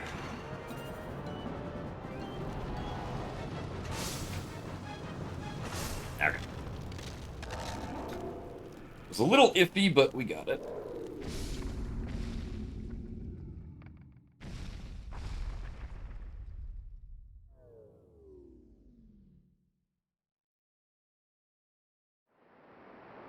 Ah, I see, Brandino. Well, you'll get him next time. The wrong warps can be... I mean, they are pretty punishing, so it sucks that you can only retry it, like, once every minute or so.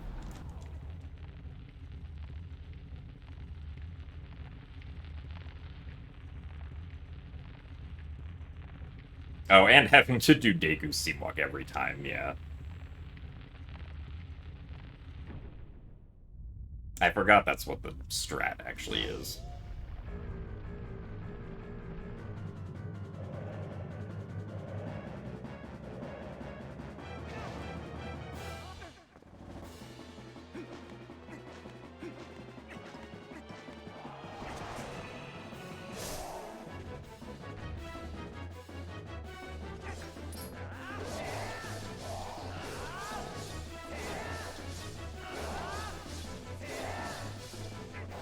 Oh. Alright. Also, hello, Professor Snob.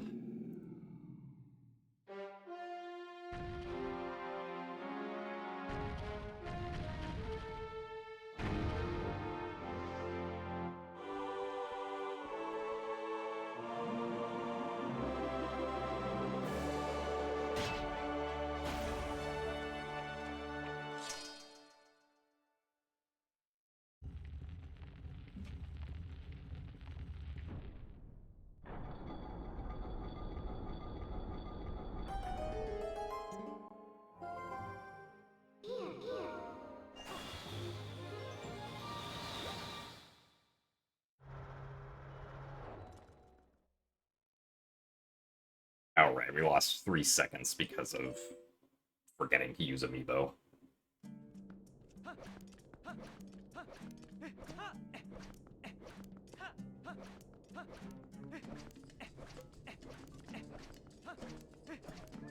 What a silly little mistake.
It's almost Goron time.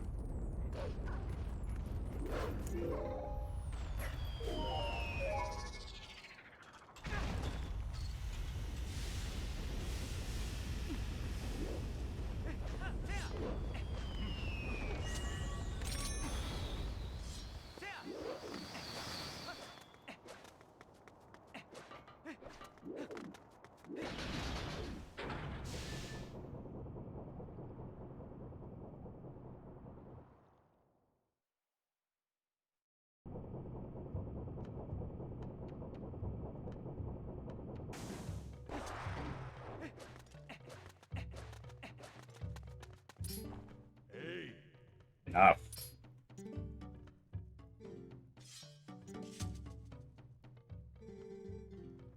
However.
We did indeed skip the fight against the guy, so I don't think we can do it right now since we have Master Sword.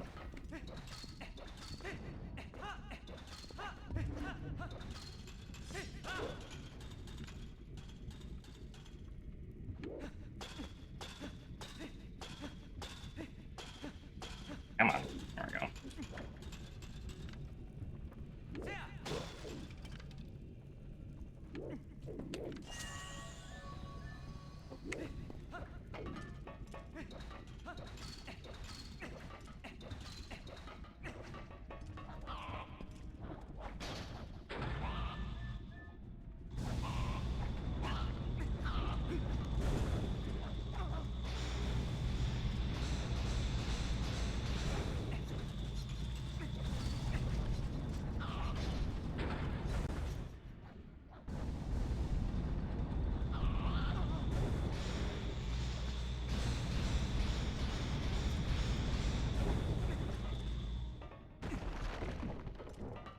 Also, thanks for the best of luck MKO3 reel.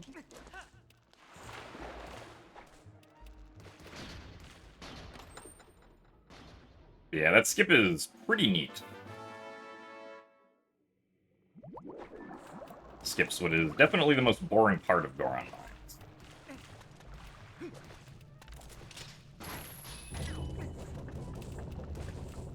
Which I guess Ace actually likes, but I think it's boring.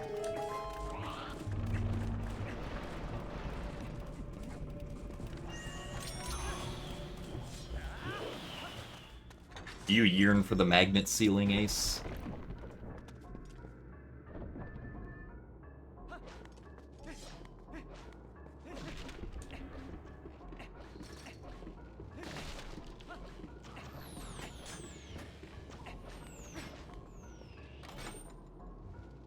Also, thanks for the good luck, Litnin Raiden.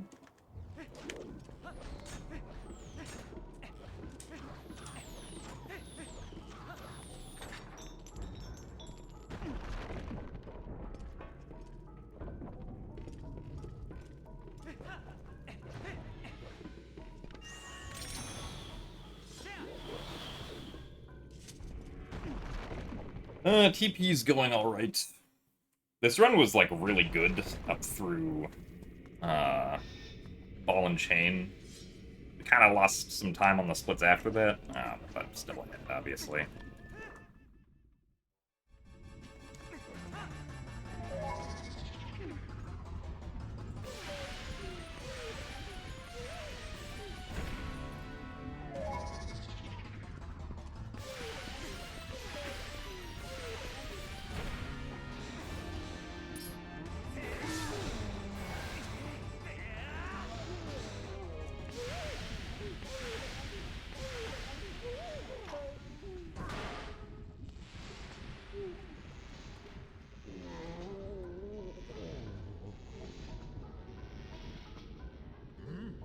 Was that trick discovered?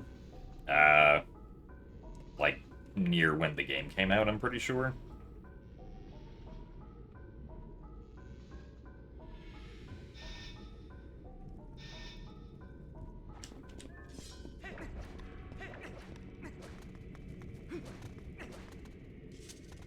Dropping him a third time with that strat does not, it doesn't end the fight, he just goes through a regular cycle as if you dropped him off on the first 2 cycles. Unfortunately. So, the last cycle has to be done correctly.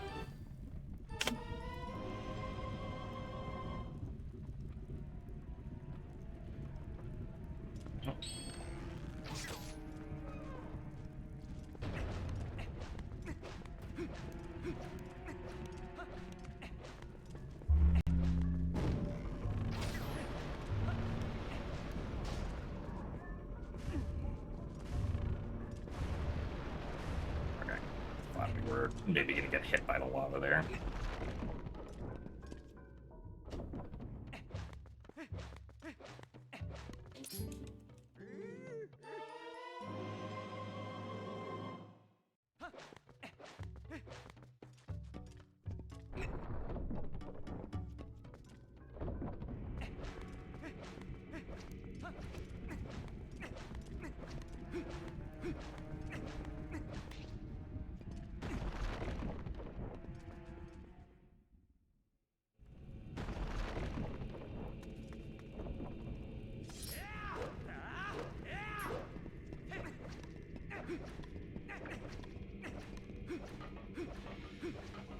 Yeah, the transform strat is pretty good. It specifically only works with quick transform. Pretty sure it doesn't work with Midna transform.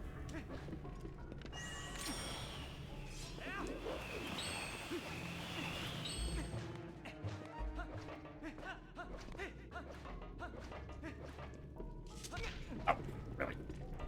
Good corner.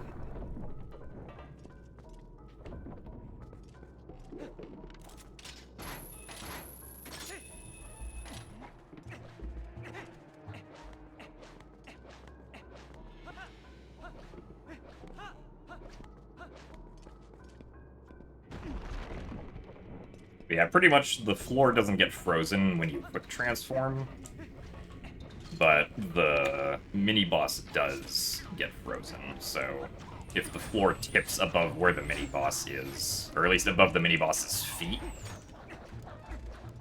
during the transform, then he'll just fall below. Also, hey, KitKat, thanks for the good luck. And for the raid. That was the Mini Blins race, assumedly.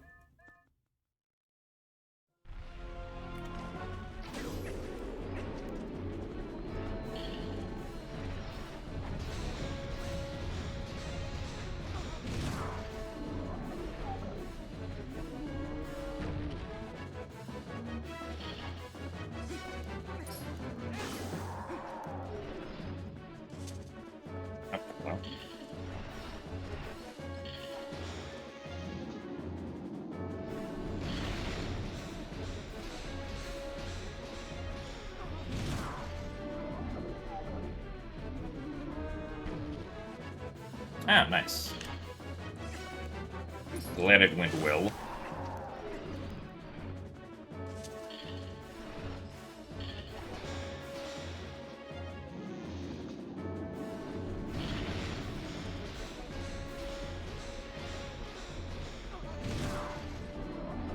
Also, hello, John. Thank you for the good luck.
Alright. 44 seconds ahead out of Goron Mines.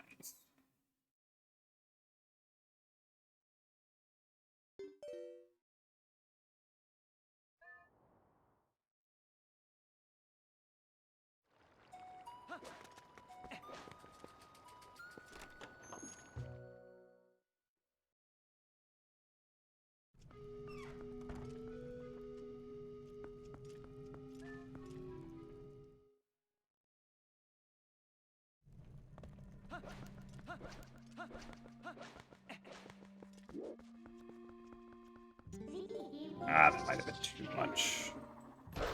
Yeah. Man, can't get this clip first try lately for some reason.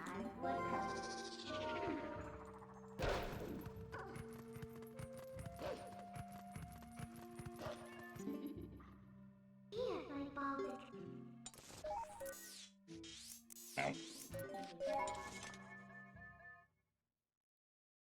Also, hello, Aaron Explosives.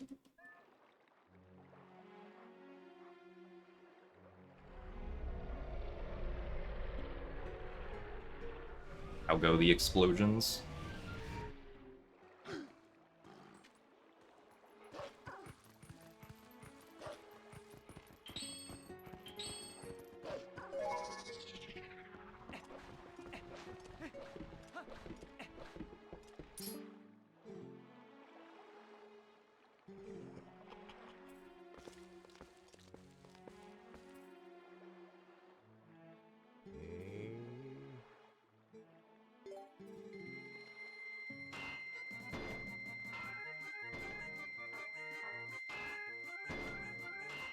Really, the trick is to skip the first try and just go straight to the second try.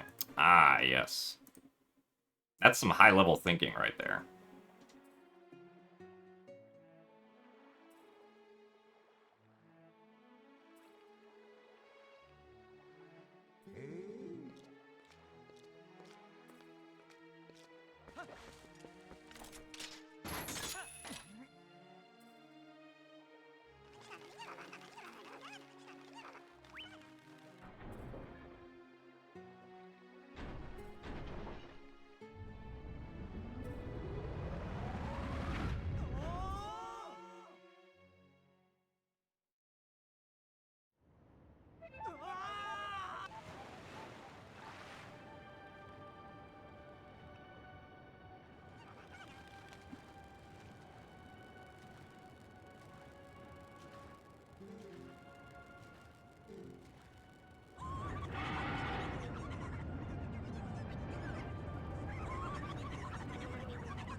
taking 3 tries to claw shot the target.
Quite the angle we wanted there.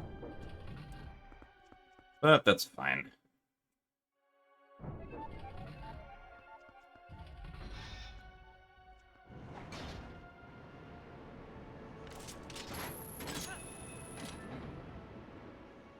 Time to see if we can equip the ball and chain before we land on the ground.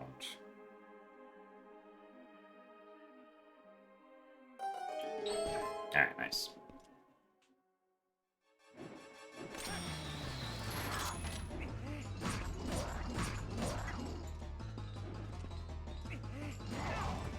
I got one hit. Okay. Ow. That was weird. I expected him to do something different there. Usually he immediately goes back instead of trying to come in for more hits.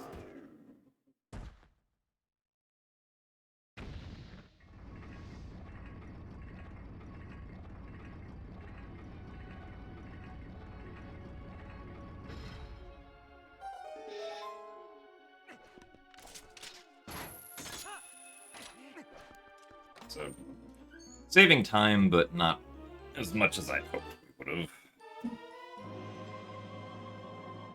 We will remember to use the amiibo this time, though. I forgot to do that on the last save warp and lost 3 seconds.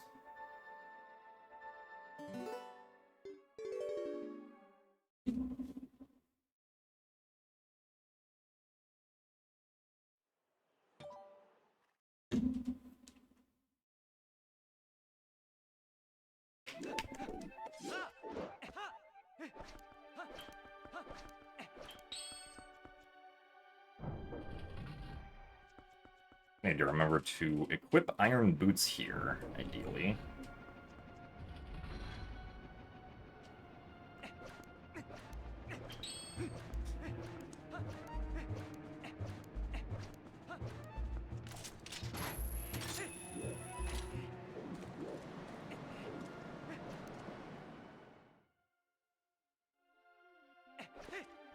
That's the spawn zone because we skipped the cutscene of Argarok breaking the bridge. And after you collect the small key, until Argarok breaks the bridge,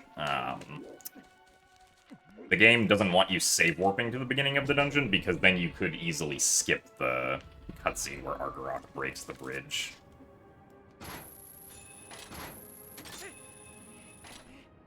Just, like, casually.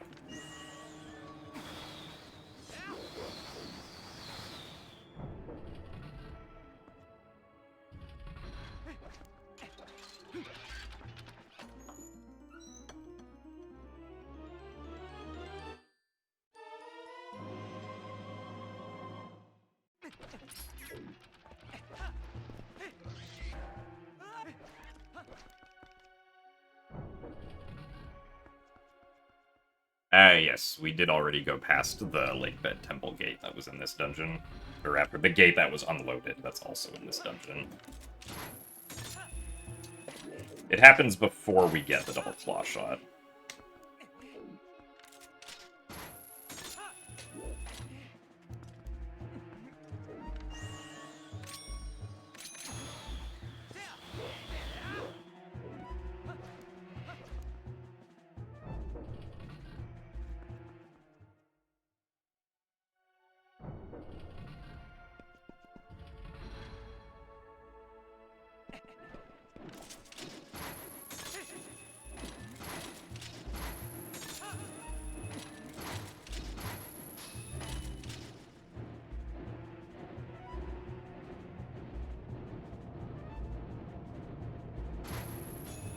No.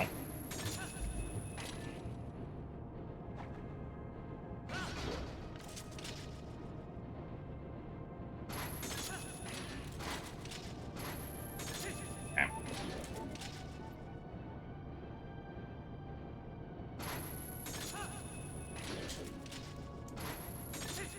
I wouldn't have to be so worried about making that cycle. I feel like there's more time to it than I think.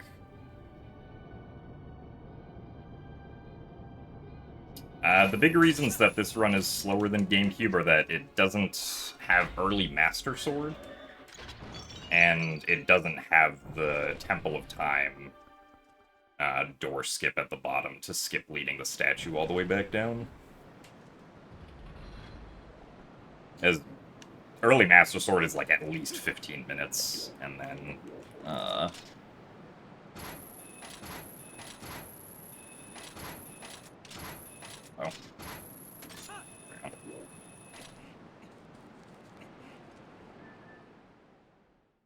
Back in Time is also a little bit of it, because it means that we actually have to go through and collect, like, the monkeys in Forest Temple, but pretty sure the Door of Time flip saves more time than Back in Time does.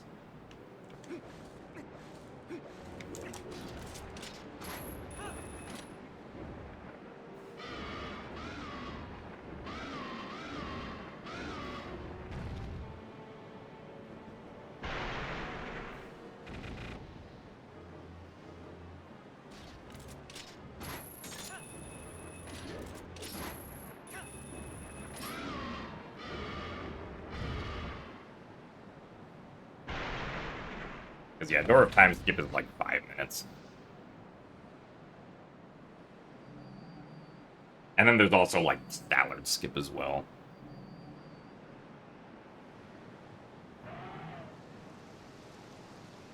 But even if Stallard's skip was possible to do, we probably still wouldn't do it because we don't get bombs in this category currently. And I'm not sure that would change if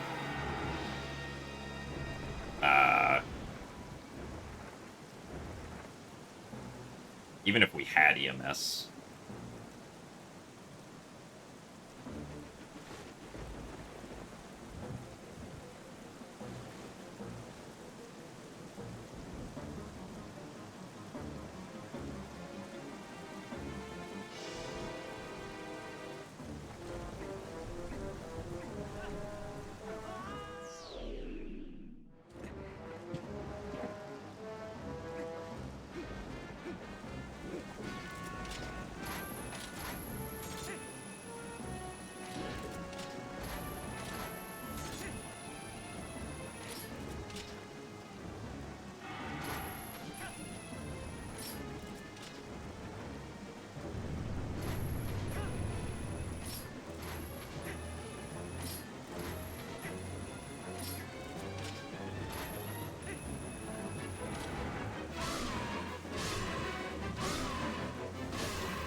should be roughly even with PB here, I think. We had EMS, wouldn't we want bombs for being able to skip Zora armor? Maybe? I'm not entirely sure because, like, the no... Well, I guess the no save and quit speedrun of the original game doesn't, like, still gets Zora armor, and I don't think it gets bombs.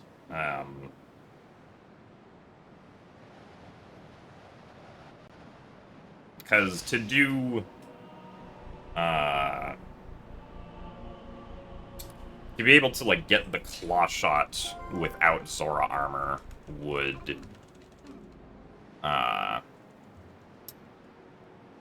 would require that we have bombs, as well as, like, doing other things without Zora armor also. But we'd have to do the early boss flag way of getting to the Deku Toad, which I think should still work, but it would definitely be quite a bit slower.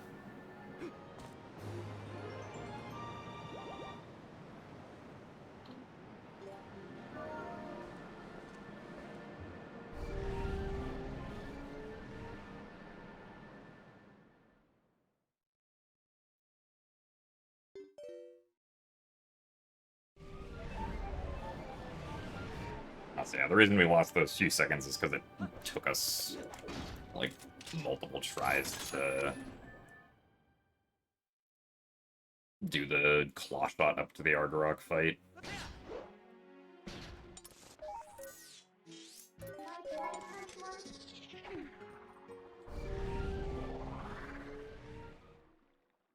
Also, thanks for the good luck, Zelu.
Didn't quite get the uppies there that I was hoping for, but oh well.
Hello.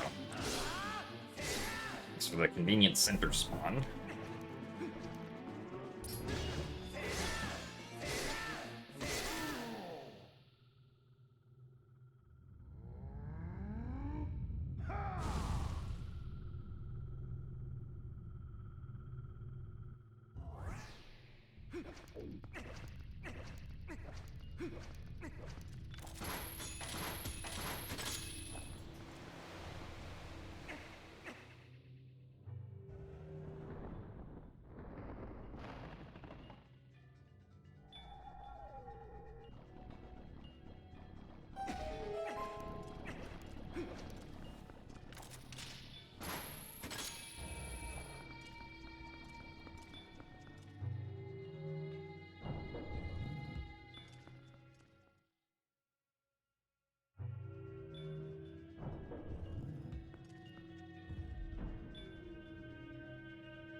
Alright, time for Stupid Room. Let's see if Stupid Room is stupid or not.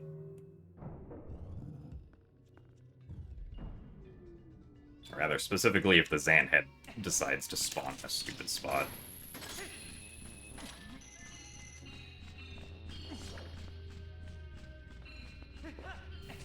Oh, hello.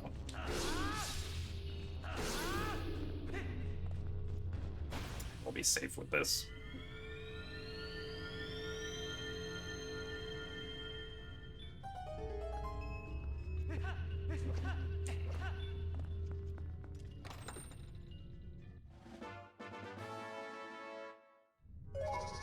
But thankfully not very stupid.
After this category, the plan was to do any percent.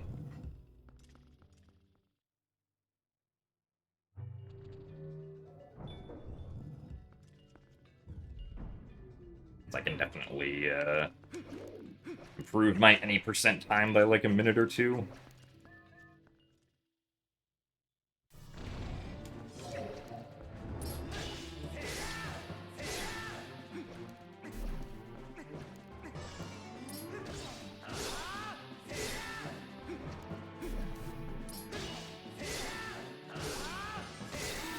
Phantom's Ant being generous with the center spawns, it seems.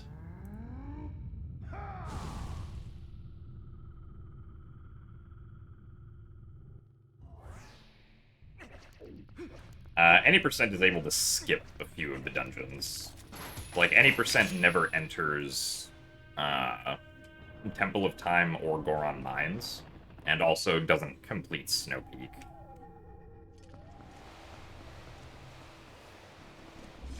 because it can skip having to do all those dungeons.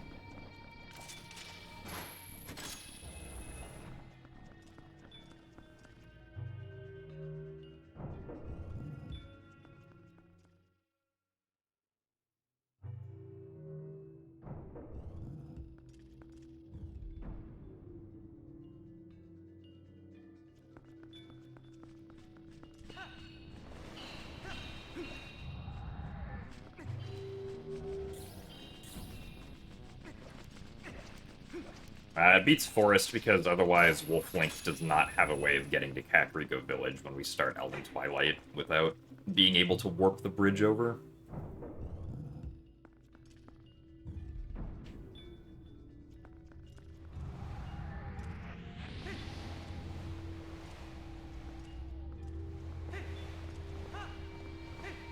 Because we don't have EMS to do, like, Gorge skip.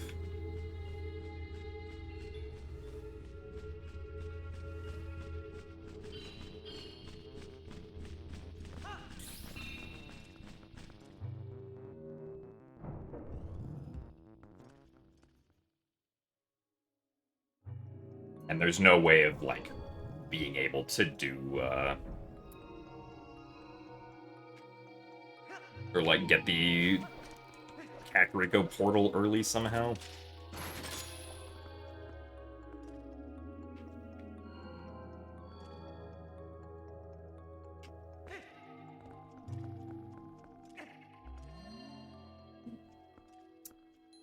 Alright, well, at least that split went well.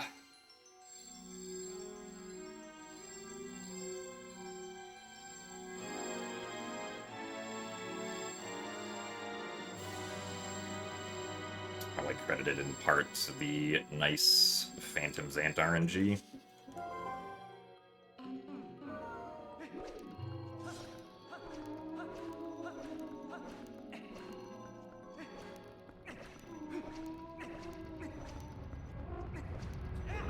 Oh, come on. Thoughts on Echoes of Wisdom speedrun? I mean, from what I did of Echoes of Wisdom speedrunning, it seemed pretty fun. There are a lot of cutscenes, though. That was definitely the one thing that kind of brings it down a little bit, is just the sheer amount of cutscenes.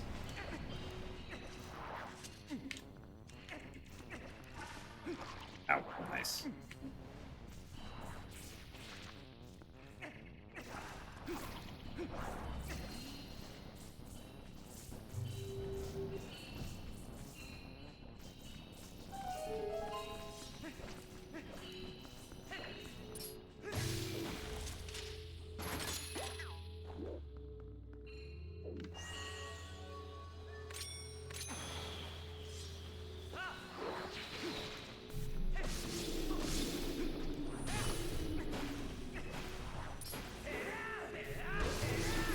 That was a little bit slow.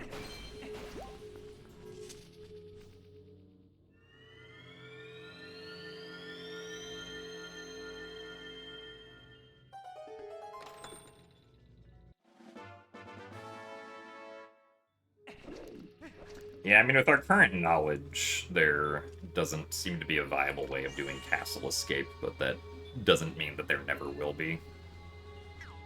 Okay, that was weird. I guess we won't do this LJA.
we'll skip this LJA too.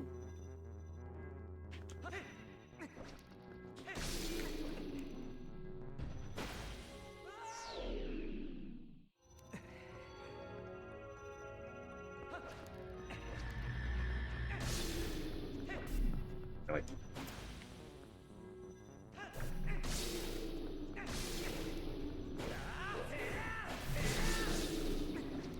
Well, bunch of small time losses here.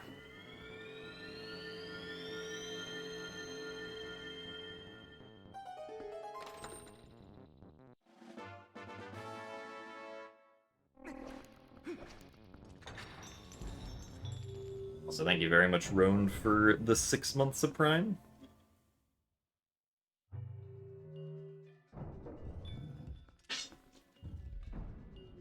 Congrats on Green Badge.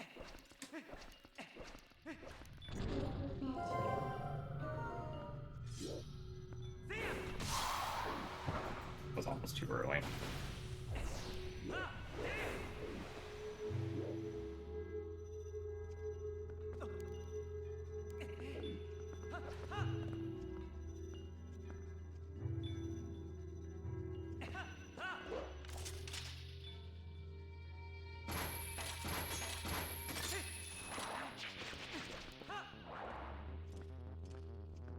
Yeah, I'm doing alright.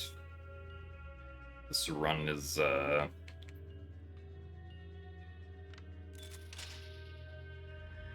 going decently well at the moment.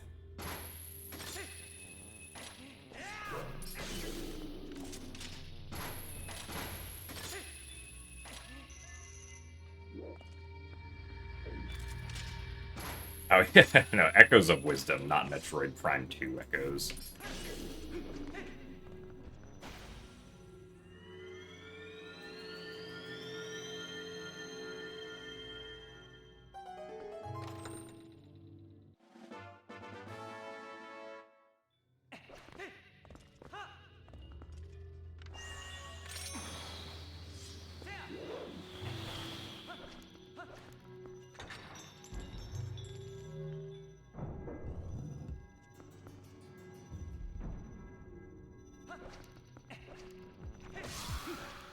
I mean, if you do Castle Escape in Echoes of Wisdom, is it possible to still get the Tri-Rod somehow?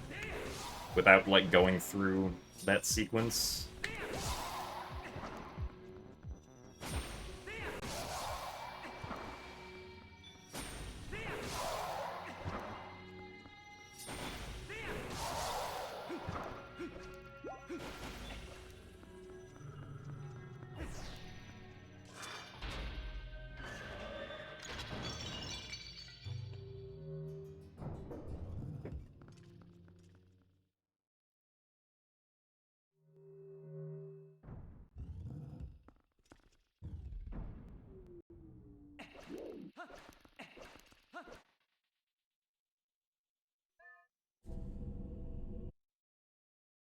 Right, until you get the log from Impa, that makes sense.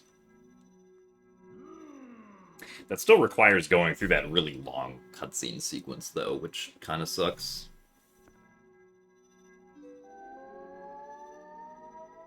But at least being able to skip all the stuff after that would be nice.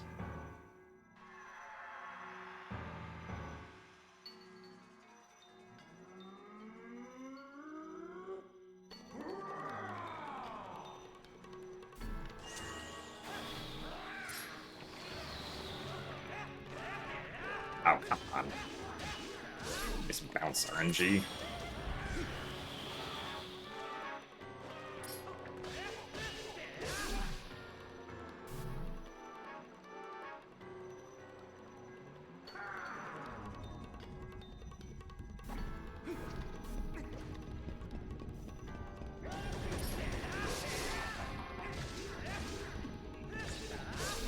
And nice. Got the one cycle there.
Come on, really? Oh, that was dumb. Should have waited longer.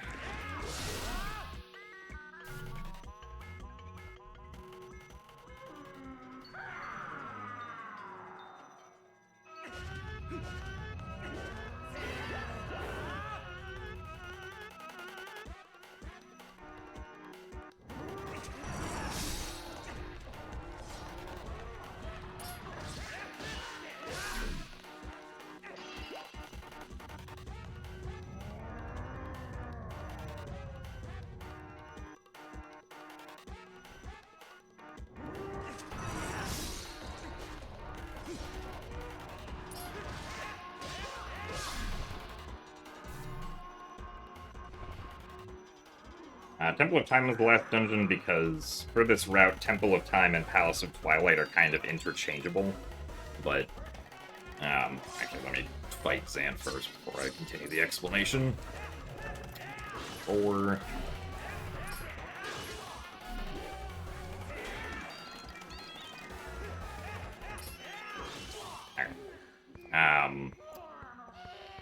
technically, you get one very tiny advantage by doing Palace first, which is that you get the Master Sword with Light.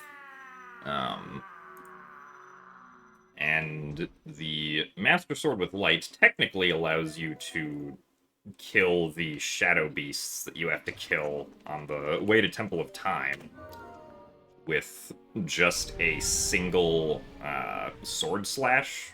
But that doesn't really matter because, like, the optimal strategy for the fight is to use quick spins anyway, which insta-kill a Shadow Beast with the Master Sword anyway. I'm pretty sure the Zant fight takes place on a unique map, where all of the stages are different rooms, I imagine. But I don't know the technical details.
I don't know, you can't just do early Master Sword with the boomerang. You pretty much need to be Wolf Link because the tunnel here that we're running through is not open unless you can howl as Wolf Link to, like, learn Zelda's Lullaby from the Howling Stone.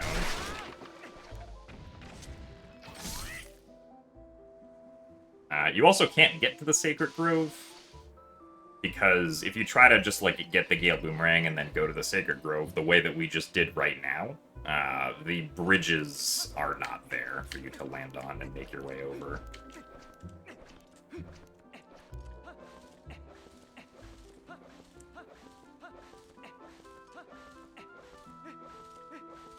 Because they don't exist until Midna's Desperate Hour, I'm pretty sure.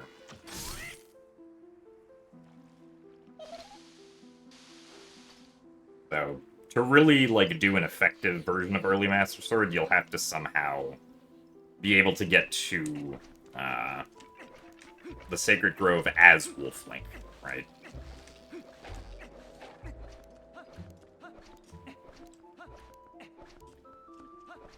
Oh, oops. Hold on. Got to run back this way.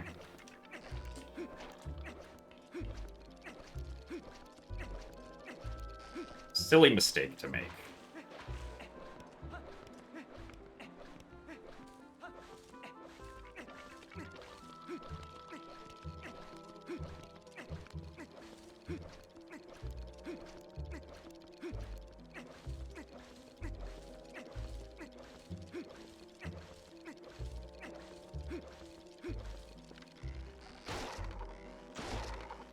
Nice hitbox from the puppet there.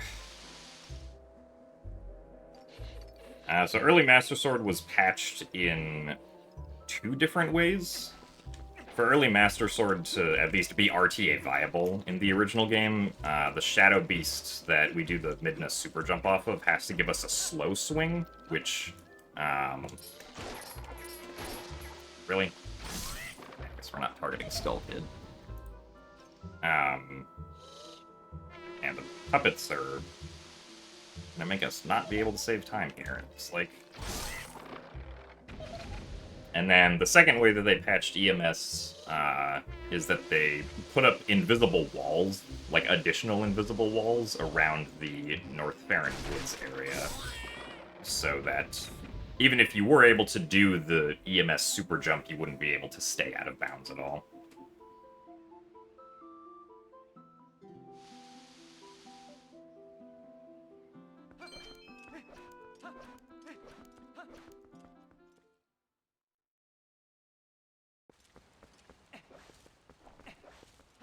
Yes, they patched that group of Shadow Beasts specifically so that you can't get a slow swing out of them.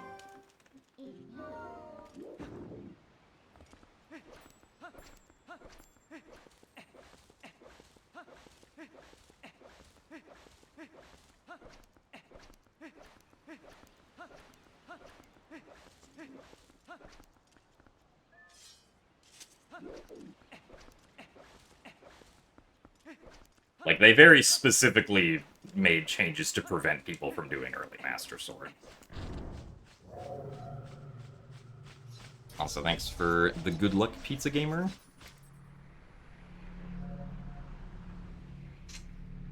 Should ask them to revert their changes in the next update.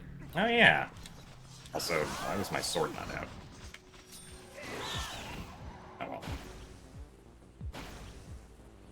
Be like, hey, can we remove those invisible walls, please and thank you?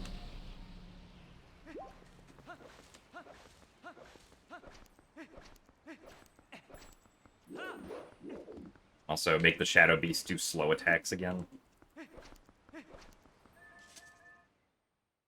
I'll see, I think we're losing a little bit of time here.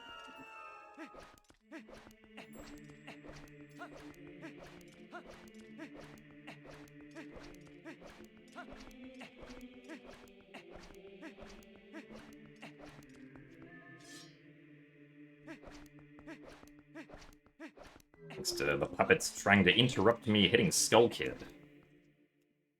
Oh no, we were basically just even. Alright. Let's see if Temple of Time is Temple of Time Loss today or not.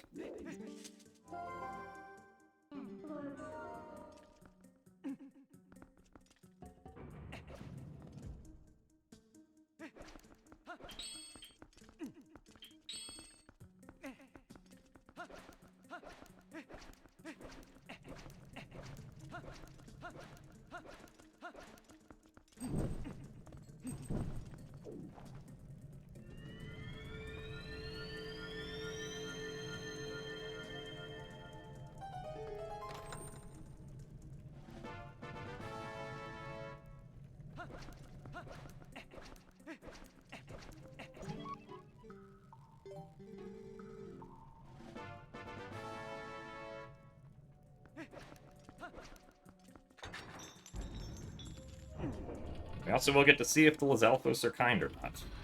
I mean, it might just be a smarter idea to, like, gather up the Lizalfos and quick spin them to guarantee that they don't try to mess us up here.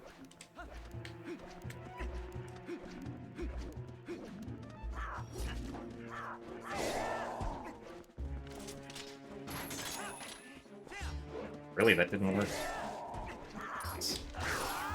Well, that was kind of just my fault for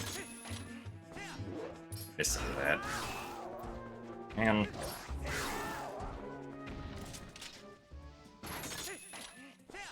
well, yeah, I was pressing A too late there. That's an unfortunate time loss.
Okay.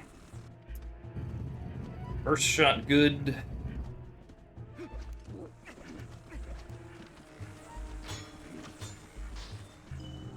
Two misses, but that's fine.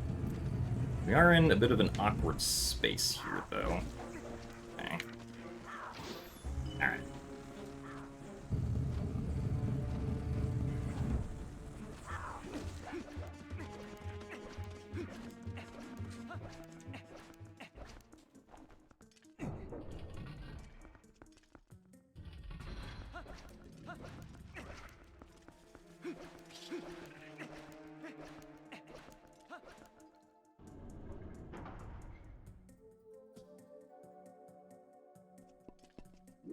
How did that cutscene feel longer than normal? Oh, I guess it must have, like, stacked those two cutscenes together. That was weird. I thought, like, the game froze or something because of how long that took.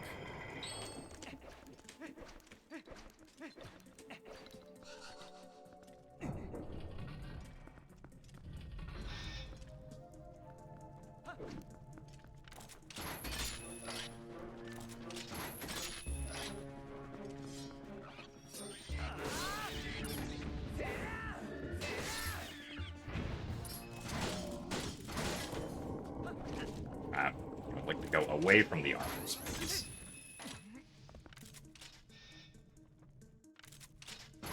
So there are separate cutscenes for when you approach the scale and for the first time that the scale actually tips in a direction.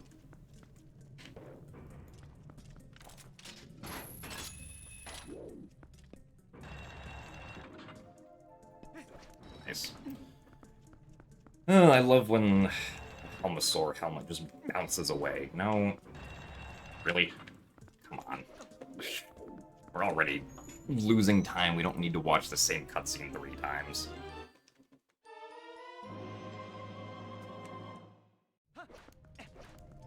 Yes, that Armos is also there on SD.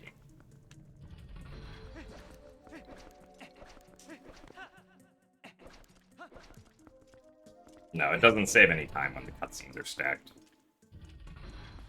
It's just not something I've ever seen happen before.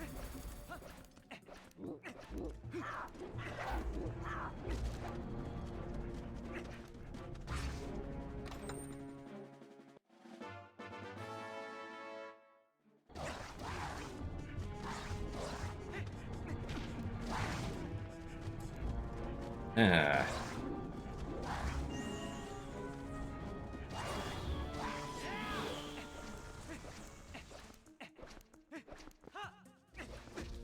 Thank you.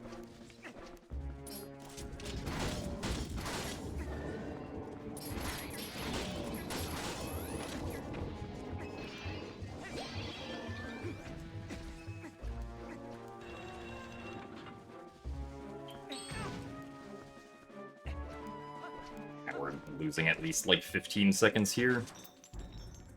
This sucks.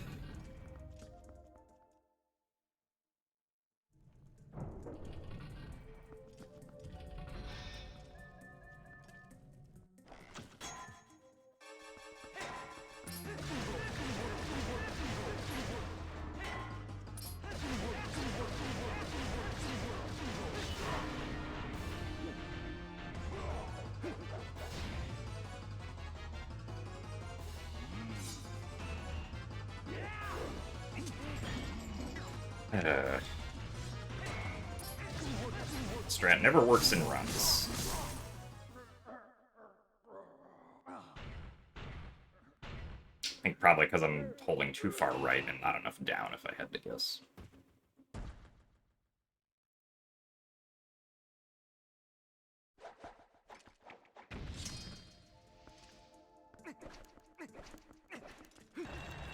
Yeah, losing 30 seconds, more than 30 seconds to best here is pretty bad.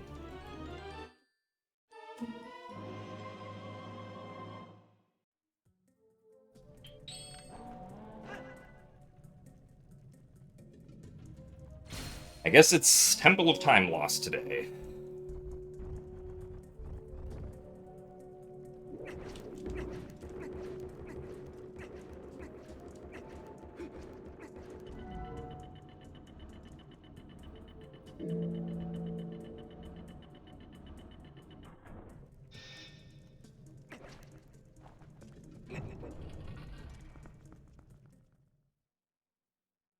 The mini-boss skip does work, but we also don't have bombs, so we can't... Or jump strike? Is there a way to do the mini-boss skip without jump strike and bombs?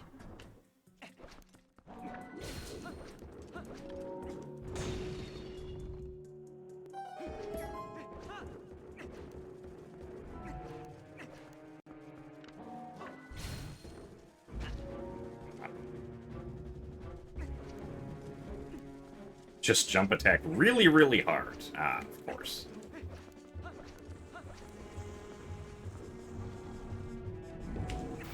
Yeah, I was afraid of that. More cutscenes that we're watching multiple times.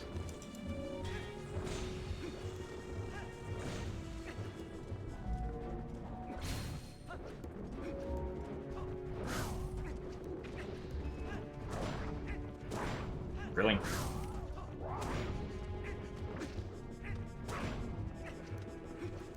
Then deal with this guy, I guess.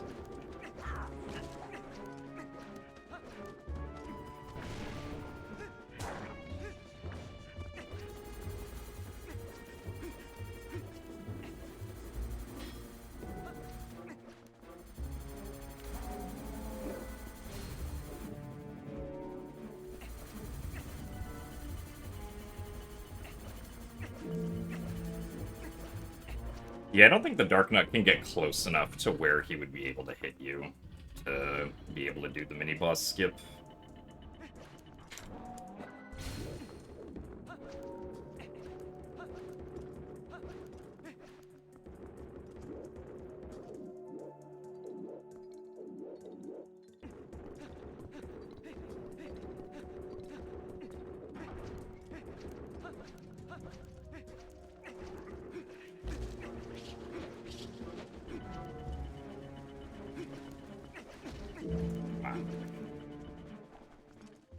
Spiders, please.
on this way.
Alright, well, I guess all things considered, that wasn't too bad on the way down, except for the first room.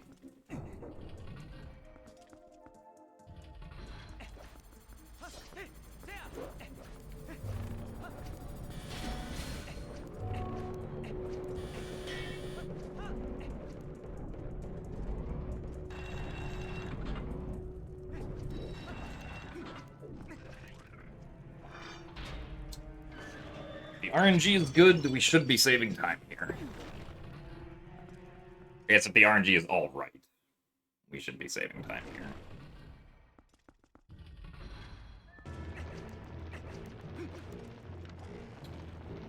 here. Starting with a diagonal, alright. 2, 3. Alright. Really? Alright, well, that was not great RNG for the first cycle.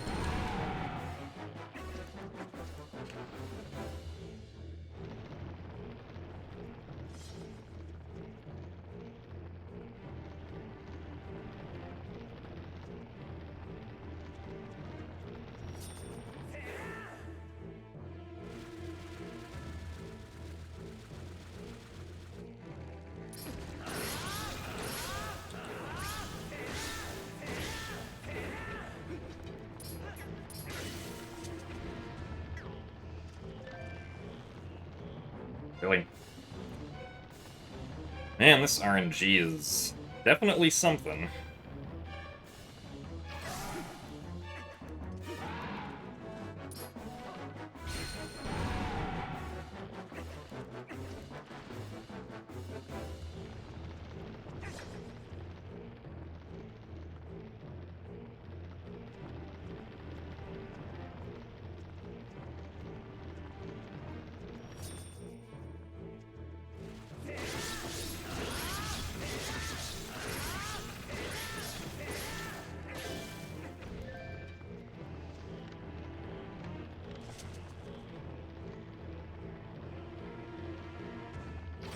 At least the third cycle had RNG.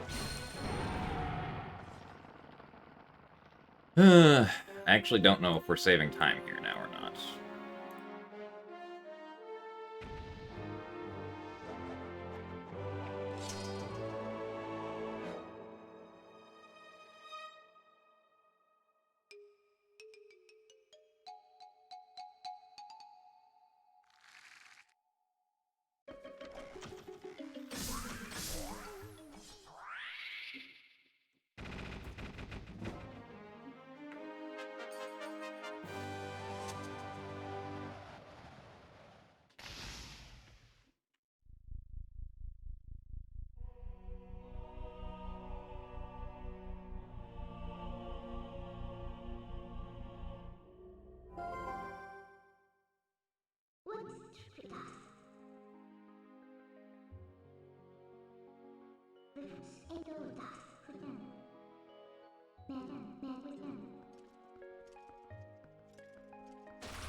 Yeah, overall, unfortunately, not a great Temple of Time.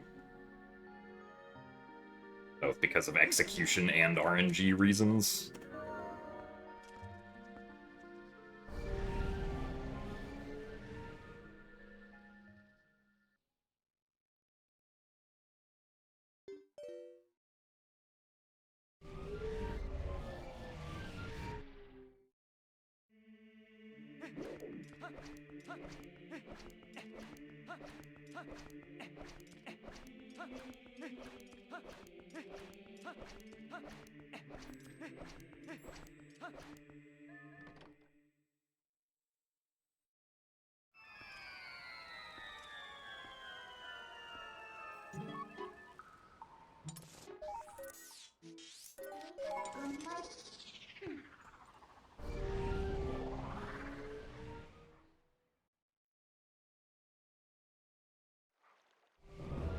Yeah, I mean, 353 is still possible.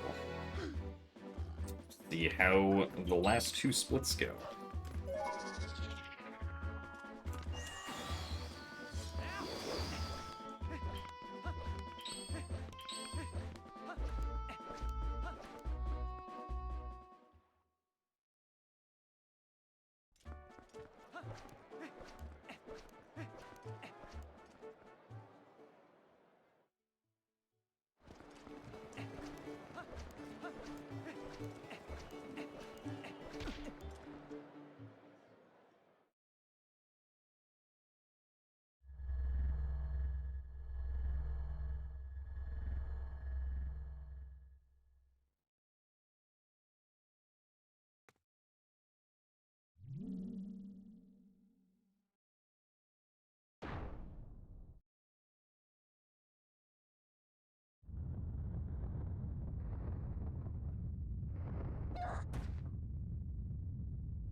Yeah, Nintendo's usually not exactly at the forefront of accessibility options in their games. Or at least in Zelda games specifically. I don't know if I can speak about other games necessarily.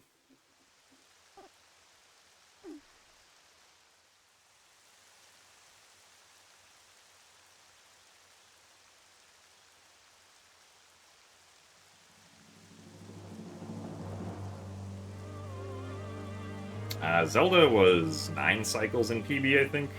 I can save like 20 seconds on the last segment.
Does that final blow skip a new thing? Not really. I just didn't really start incorporating it until now because it saves like 5 seconds.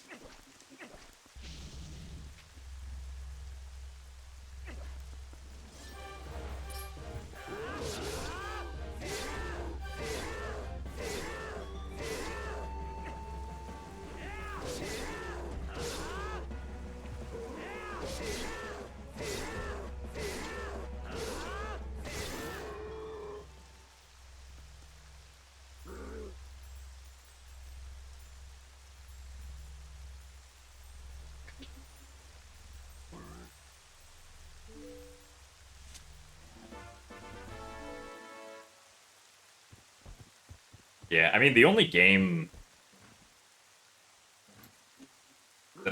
think of that was released like I don't know if it's like a major first party title, but like Metroid Prime Remastered seemed like it had good accessibility options. From what I remember. Hello? No, I want to save the game.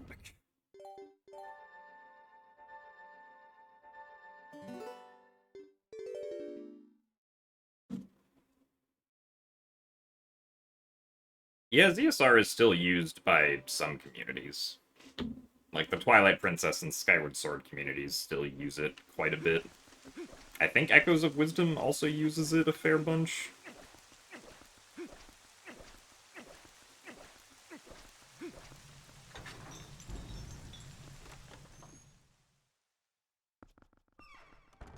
Oh, I see, Aaron. Well, I guess that kind of sucks. At least there was some kind of effort, it seems, but if it doesn't, like, yield good results, then eh.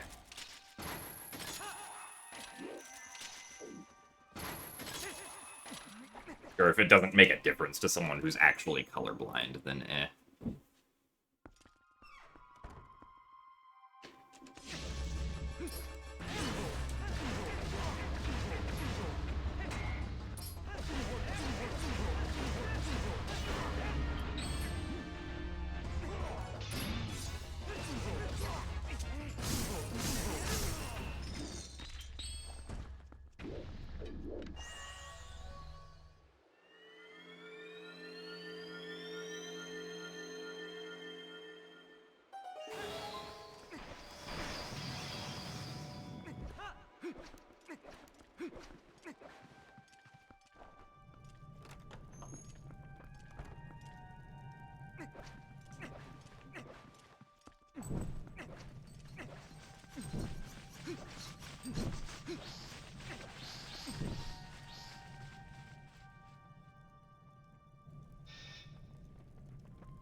Really?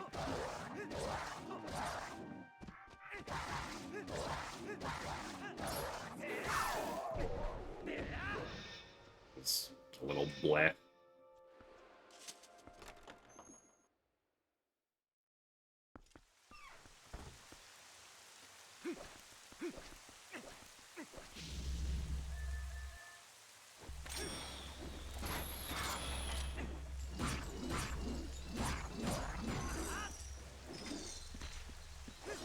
Oh, come on.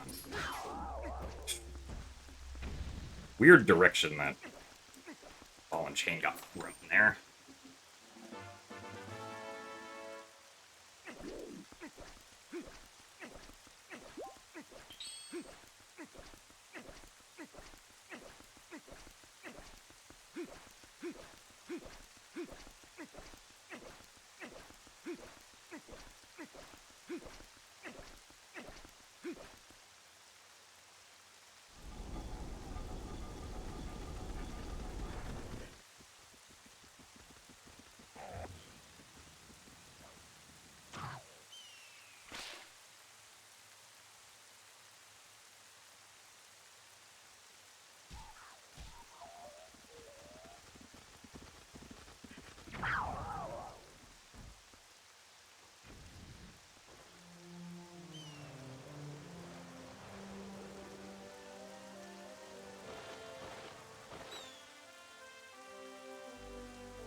Oh, come on.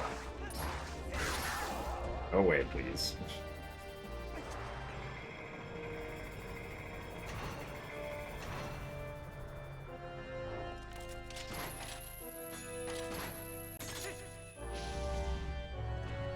Well, decent Hyrule Castle, at least.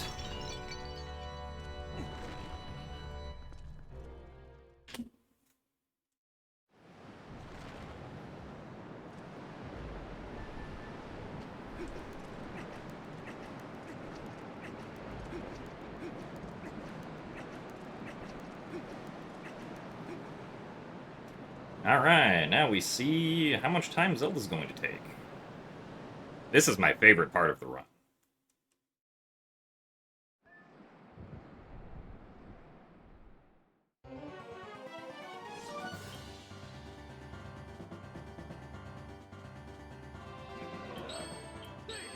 Oh, alright, at least 8 cycles.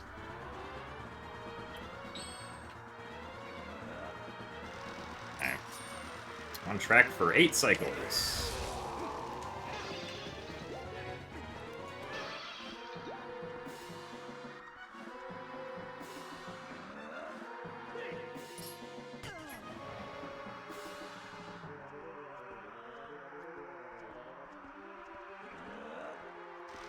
Alright, still on track for 8 cycles.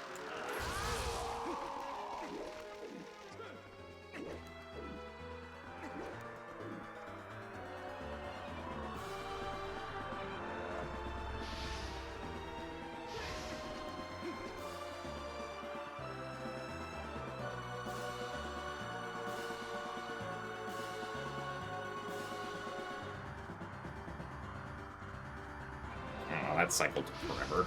And was a triangle.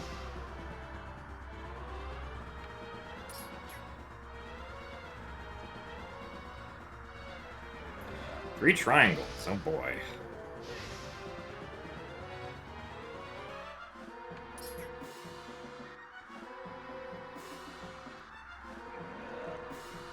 Okay, 8 cycles.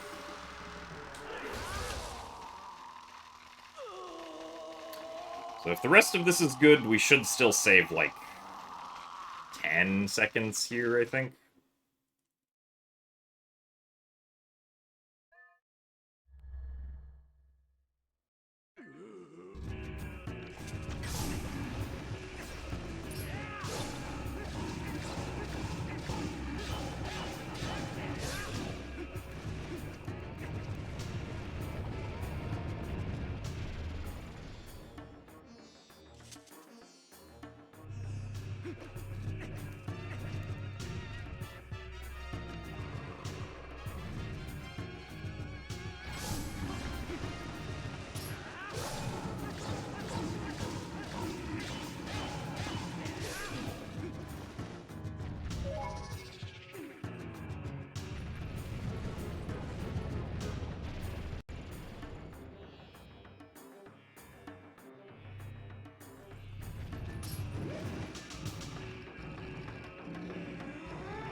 Yeah, Google Sheets works decently well for Skyward Sword routing, at least for how it pertains to back in time. For other things are kind of just hand-waved, like, oh yeah, just do this thing.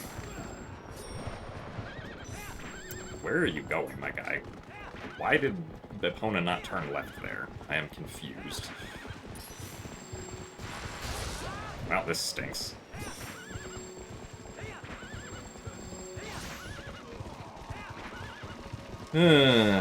Horseback. Cool.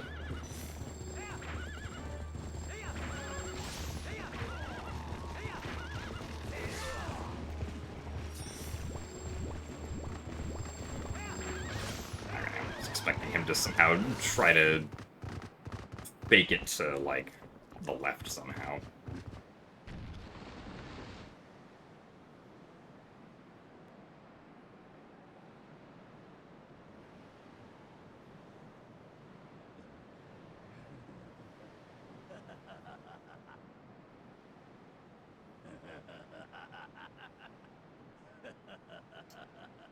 Well, unfortunately, we are not saving 20 seconds here. Or 10. I think we're gonna be about even.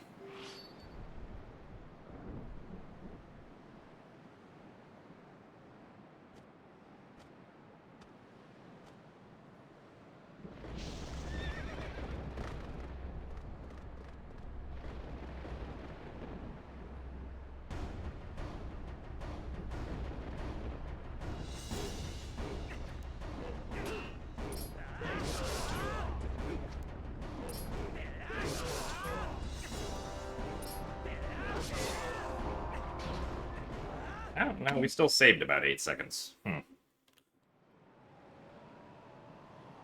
Well, 3:53:46.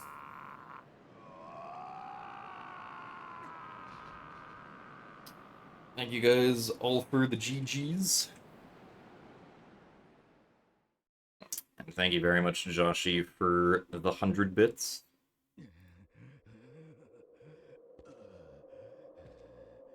Also, thank you very much, Chewy, for the 35 bits.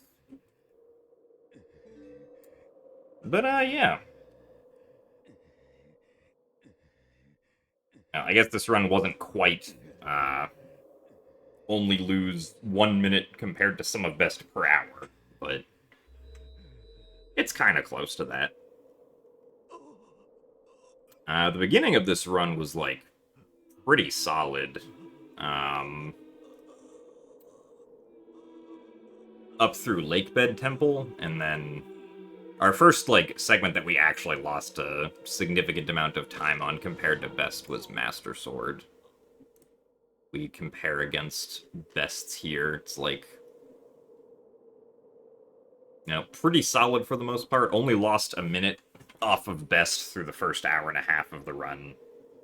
And then there was 20 seconds to Master Sword. Snowpeak was alright. Arbiter's Grounds was pretty bleh, unfortunately.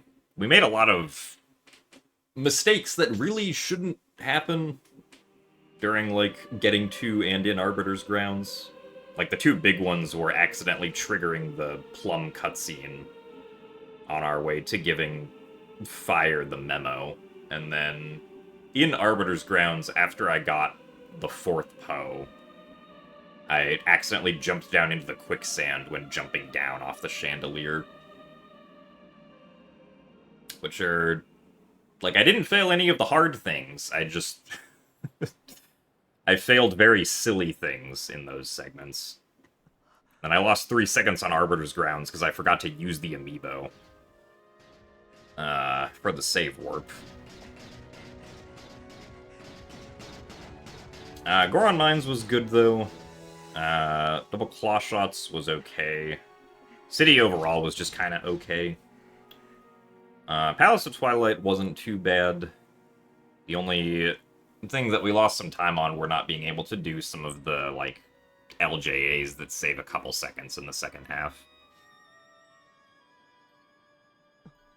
And then, unfortunately, Temple of Time was pretty bleh. We lost, like, 25 seconds to best, I think. Oh, no, 35 seconds to best on Dominion Rod. And then another 15 on Temple of Time.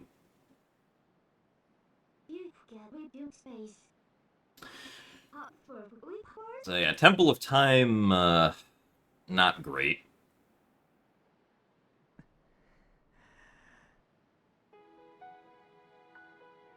But then Hyrule Castle was nice, and then the actual final boss fights, Horseback Ganon, obviously. I don't know what happened during Horseback Ganon. We got going off in a really weird direction, and then because the camera was so far out from where Link and Epona were. Me trying to hold left did not result in Epona going left for some reason. So we, like, strayed really far away from Ganondorf and took forever to fire the first shot. But, oh well. I think this is probably where we'll leave all dungeons for the time being. Obviously, it's, can still be improved, but I think this is good enough for me. So, next on the docket will be any percent. Which we should be able to PB by, like, a couple minutes in, I'm pretty sure. Like 1 or 2 minutes at least.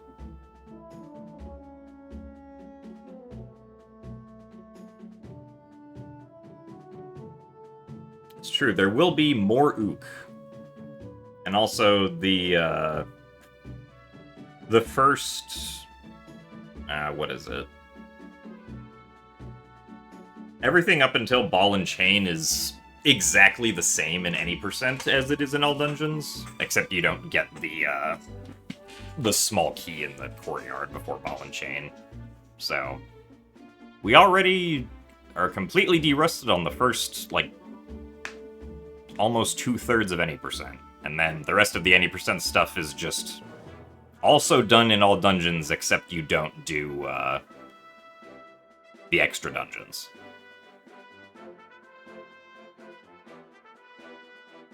Can I discover barrier skip before doing any percent runs? I don't know about that. Then the run would kind of just be get the Master Sword, do barrier skip, and then beat the game, most likely. Which would be like a 2-hour run. It's true, there is no Goron time in any percent.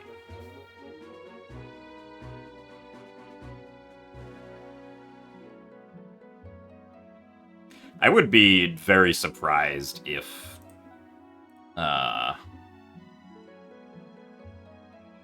somehow barrier skip was found for Twilight Princess, but it was TPHD only. It would be very funny, I think. But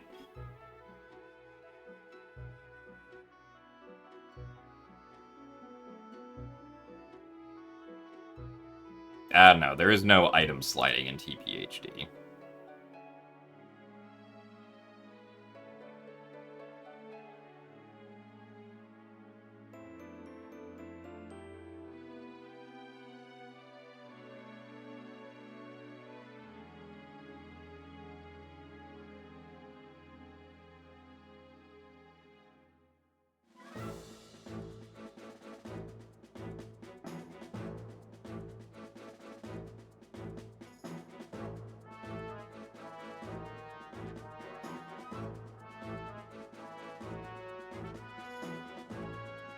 But yeah, that's where we'll leave off on all dungeons for now.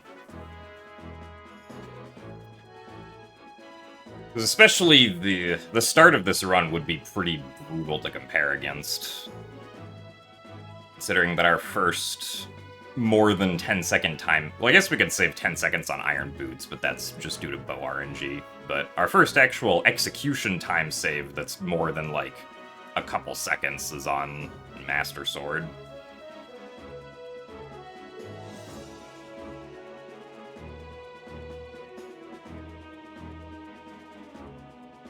Anyway, so that's going to be it from me for today.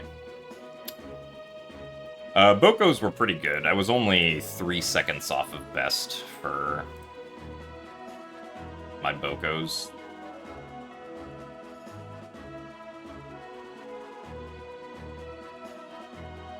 Also, thank you very much, Lieutenant Mr. President, for the 100 bits. But yeah, hope that you guys all have a good rest of your day, and we will be back tomorrow with any percent. Bye-bye.